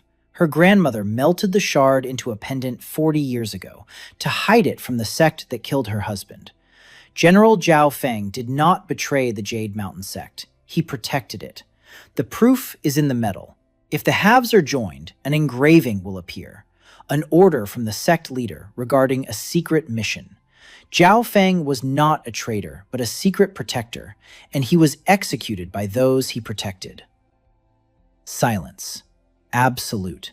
500 people and not a sound. The girl in the 3rd row slowly raised her hand to her neck. She touched the pendant. Her lips trembled. Daniel said, "I'm not buying this lot. I suggest we return it to its owner." The girl stood up. Her hands were shaking. She walked over to the table. She took off the pendant. She placed it next to the fragment. 2 halves, side by side. Daniel stepped back. The girl joined them together. The metal rang out, delicately, purely, just as John Yon-ho had described the sound of spiritual metal. Lines appeared on the joined blade, an engraving, Hanja characters, an order, secret, 300 years old, proof of innocence. The girl stood with the sword in her hands. She was crying. She didn't wipe away her tears. The hall was silent. The elders were silent. Then one of them, an elder, from the Jasper Mountain sect. He stood up. He walked over slowly. He looked at the engraving. He read it. He closed his eyes. He bowed to the girl, low, to the ground. 300 years of injustice, rectified in 10 seconds. Because one man knows how to see. Ho Jimin jumped up. Daniel saw him in the side row. A golden fan, wild eyes. He was screaming, "Imposter! Charlatan! Execute him! Who gave permission? How dare this clay?" The golden fan opened. Chi surged like a wave, hot, overwhelming. The hall shuddered. But behind Daniel stood So Yuna, a hairpin in her hair, her hand on her sword, silent. Ho Serin stood beside her. Daniel recognized her, even though he had only seen her once. She had come to Khan's shop a month ago, incognito. She brought a family brooch. She wanted to sell it. Daniel refused. He said the brooch belonged to the victim, not the giver, that it couldn't be sold. It had to be returned. He helped. Through an auction, he found the family to whom the brooch had belonged before the Ho family took it a generation ago. He returned it. Serene stood in his shop and looked at him as if he were a creature from another world. He didn't see Ho Jimin's sister. He saw a human being. Now Saren stood in the Ho family's full ceremonial attire. White silk, silver embroidery. It meant one thing. The family is officially distancing itself from Jimin's actions. The white robes on Saren are a public rejection. Xiao Mei stepped out from behind Daniel with a tray. On the tray were 9 pills, one for each elder of each of the 9 sects. Each one was unique. Each one was prepared for a specific illness that the elder had never told anyone about. Daniel knew. The auction had given him a hint. Xiao Mei had prepared them. This wasn't a threat. It was a gift. The most powerful gift in the world. The one that says, "I see you. I know you're hurting. Here's the medicine. For free." Catherine stood with an account book. She opened it. She showed it. Contracts. 3 sects had already signed. 2 more were on the way. Khan's shop isn't just a shop. It's a hub, a trading hub, a healing hub, information hub. To destroy it is to lose everything he has built. And he has built a great deal. In just 1 year. Emma unfurled the scroll. The Heshon Theory. Proof that exchange works. That the world need not perish. That war is not the only answer. Daniel stood before the assembly. He bowed, by the book, deeply, respectfully. He said, "Esteemed elders, I did not come to fight. I came to open a shop. Anyone who wants to, come in." He turned. He walked toward the exit, Yuna beside him, Xiaomei behind her, Catherine, Emma, Saren, 6 of them. The doors closed behind them. Silence in the hall. Ho Jimin was led away by his own men, the sect's guards. The golden fan was folded. His eyes were empty. He didn't understand. He couldn't understand. How could one become stronger without destroying anyone? It was breaking him, from the inside, like a crack in the foundation. The elders sat. They looked at one another. Each held a pill, their own, personal, chosen just for them. One of them, an elder, from the White Cloud sect.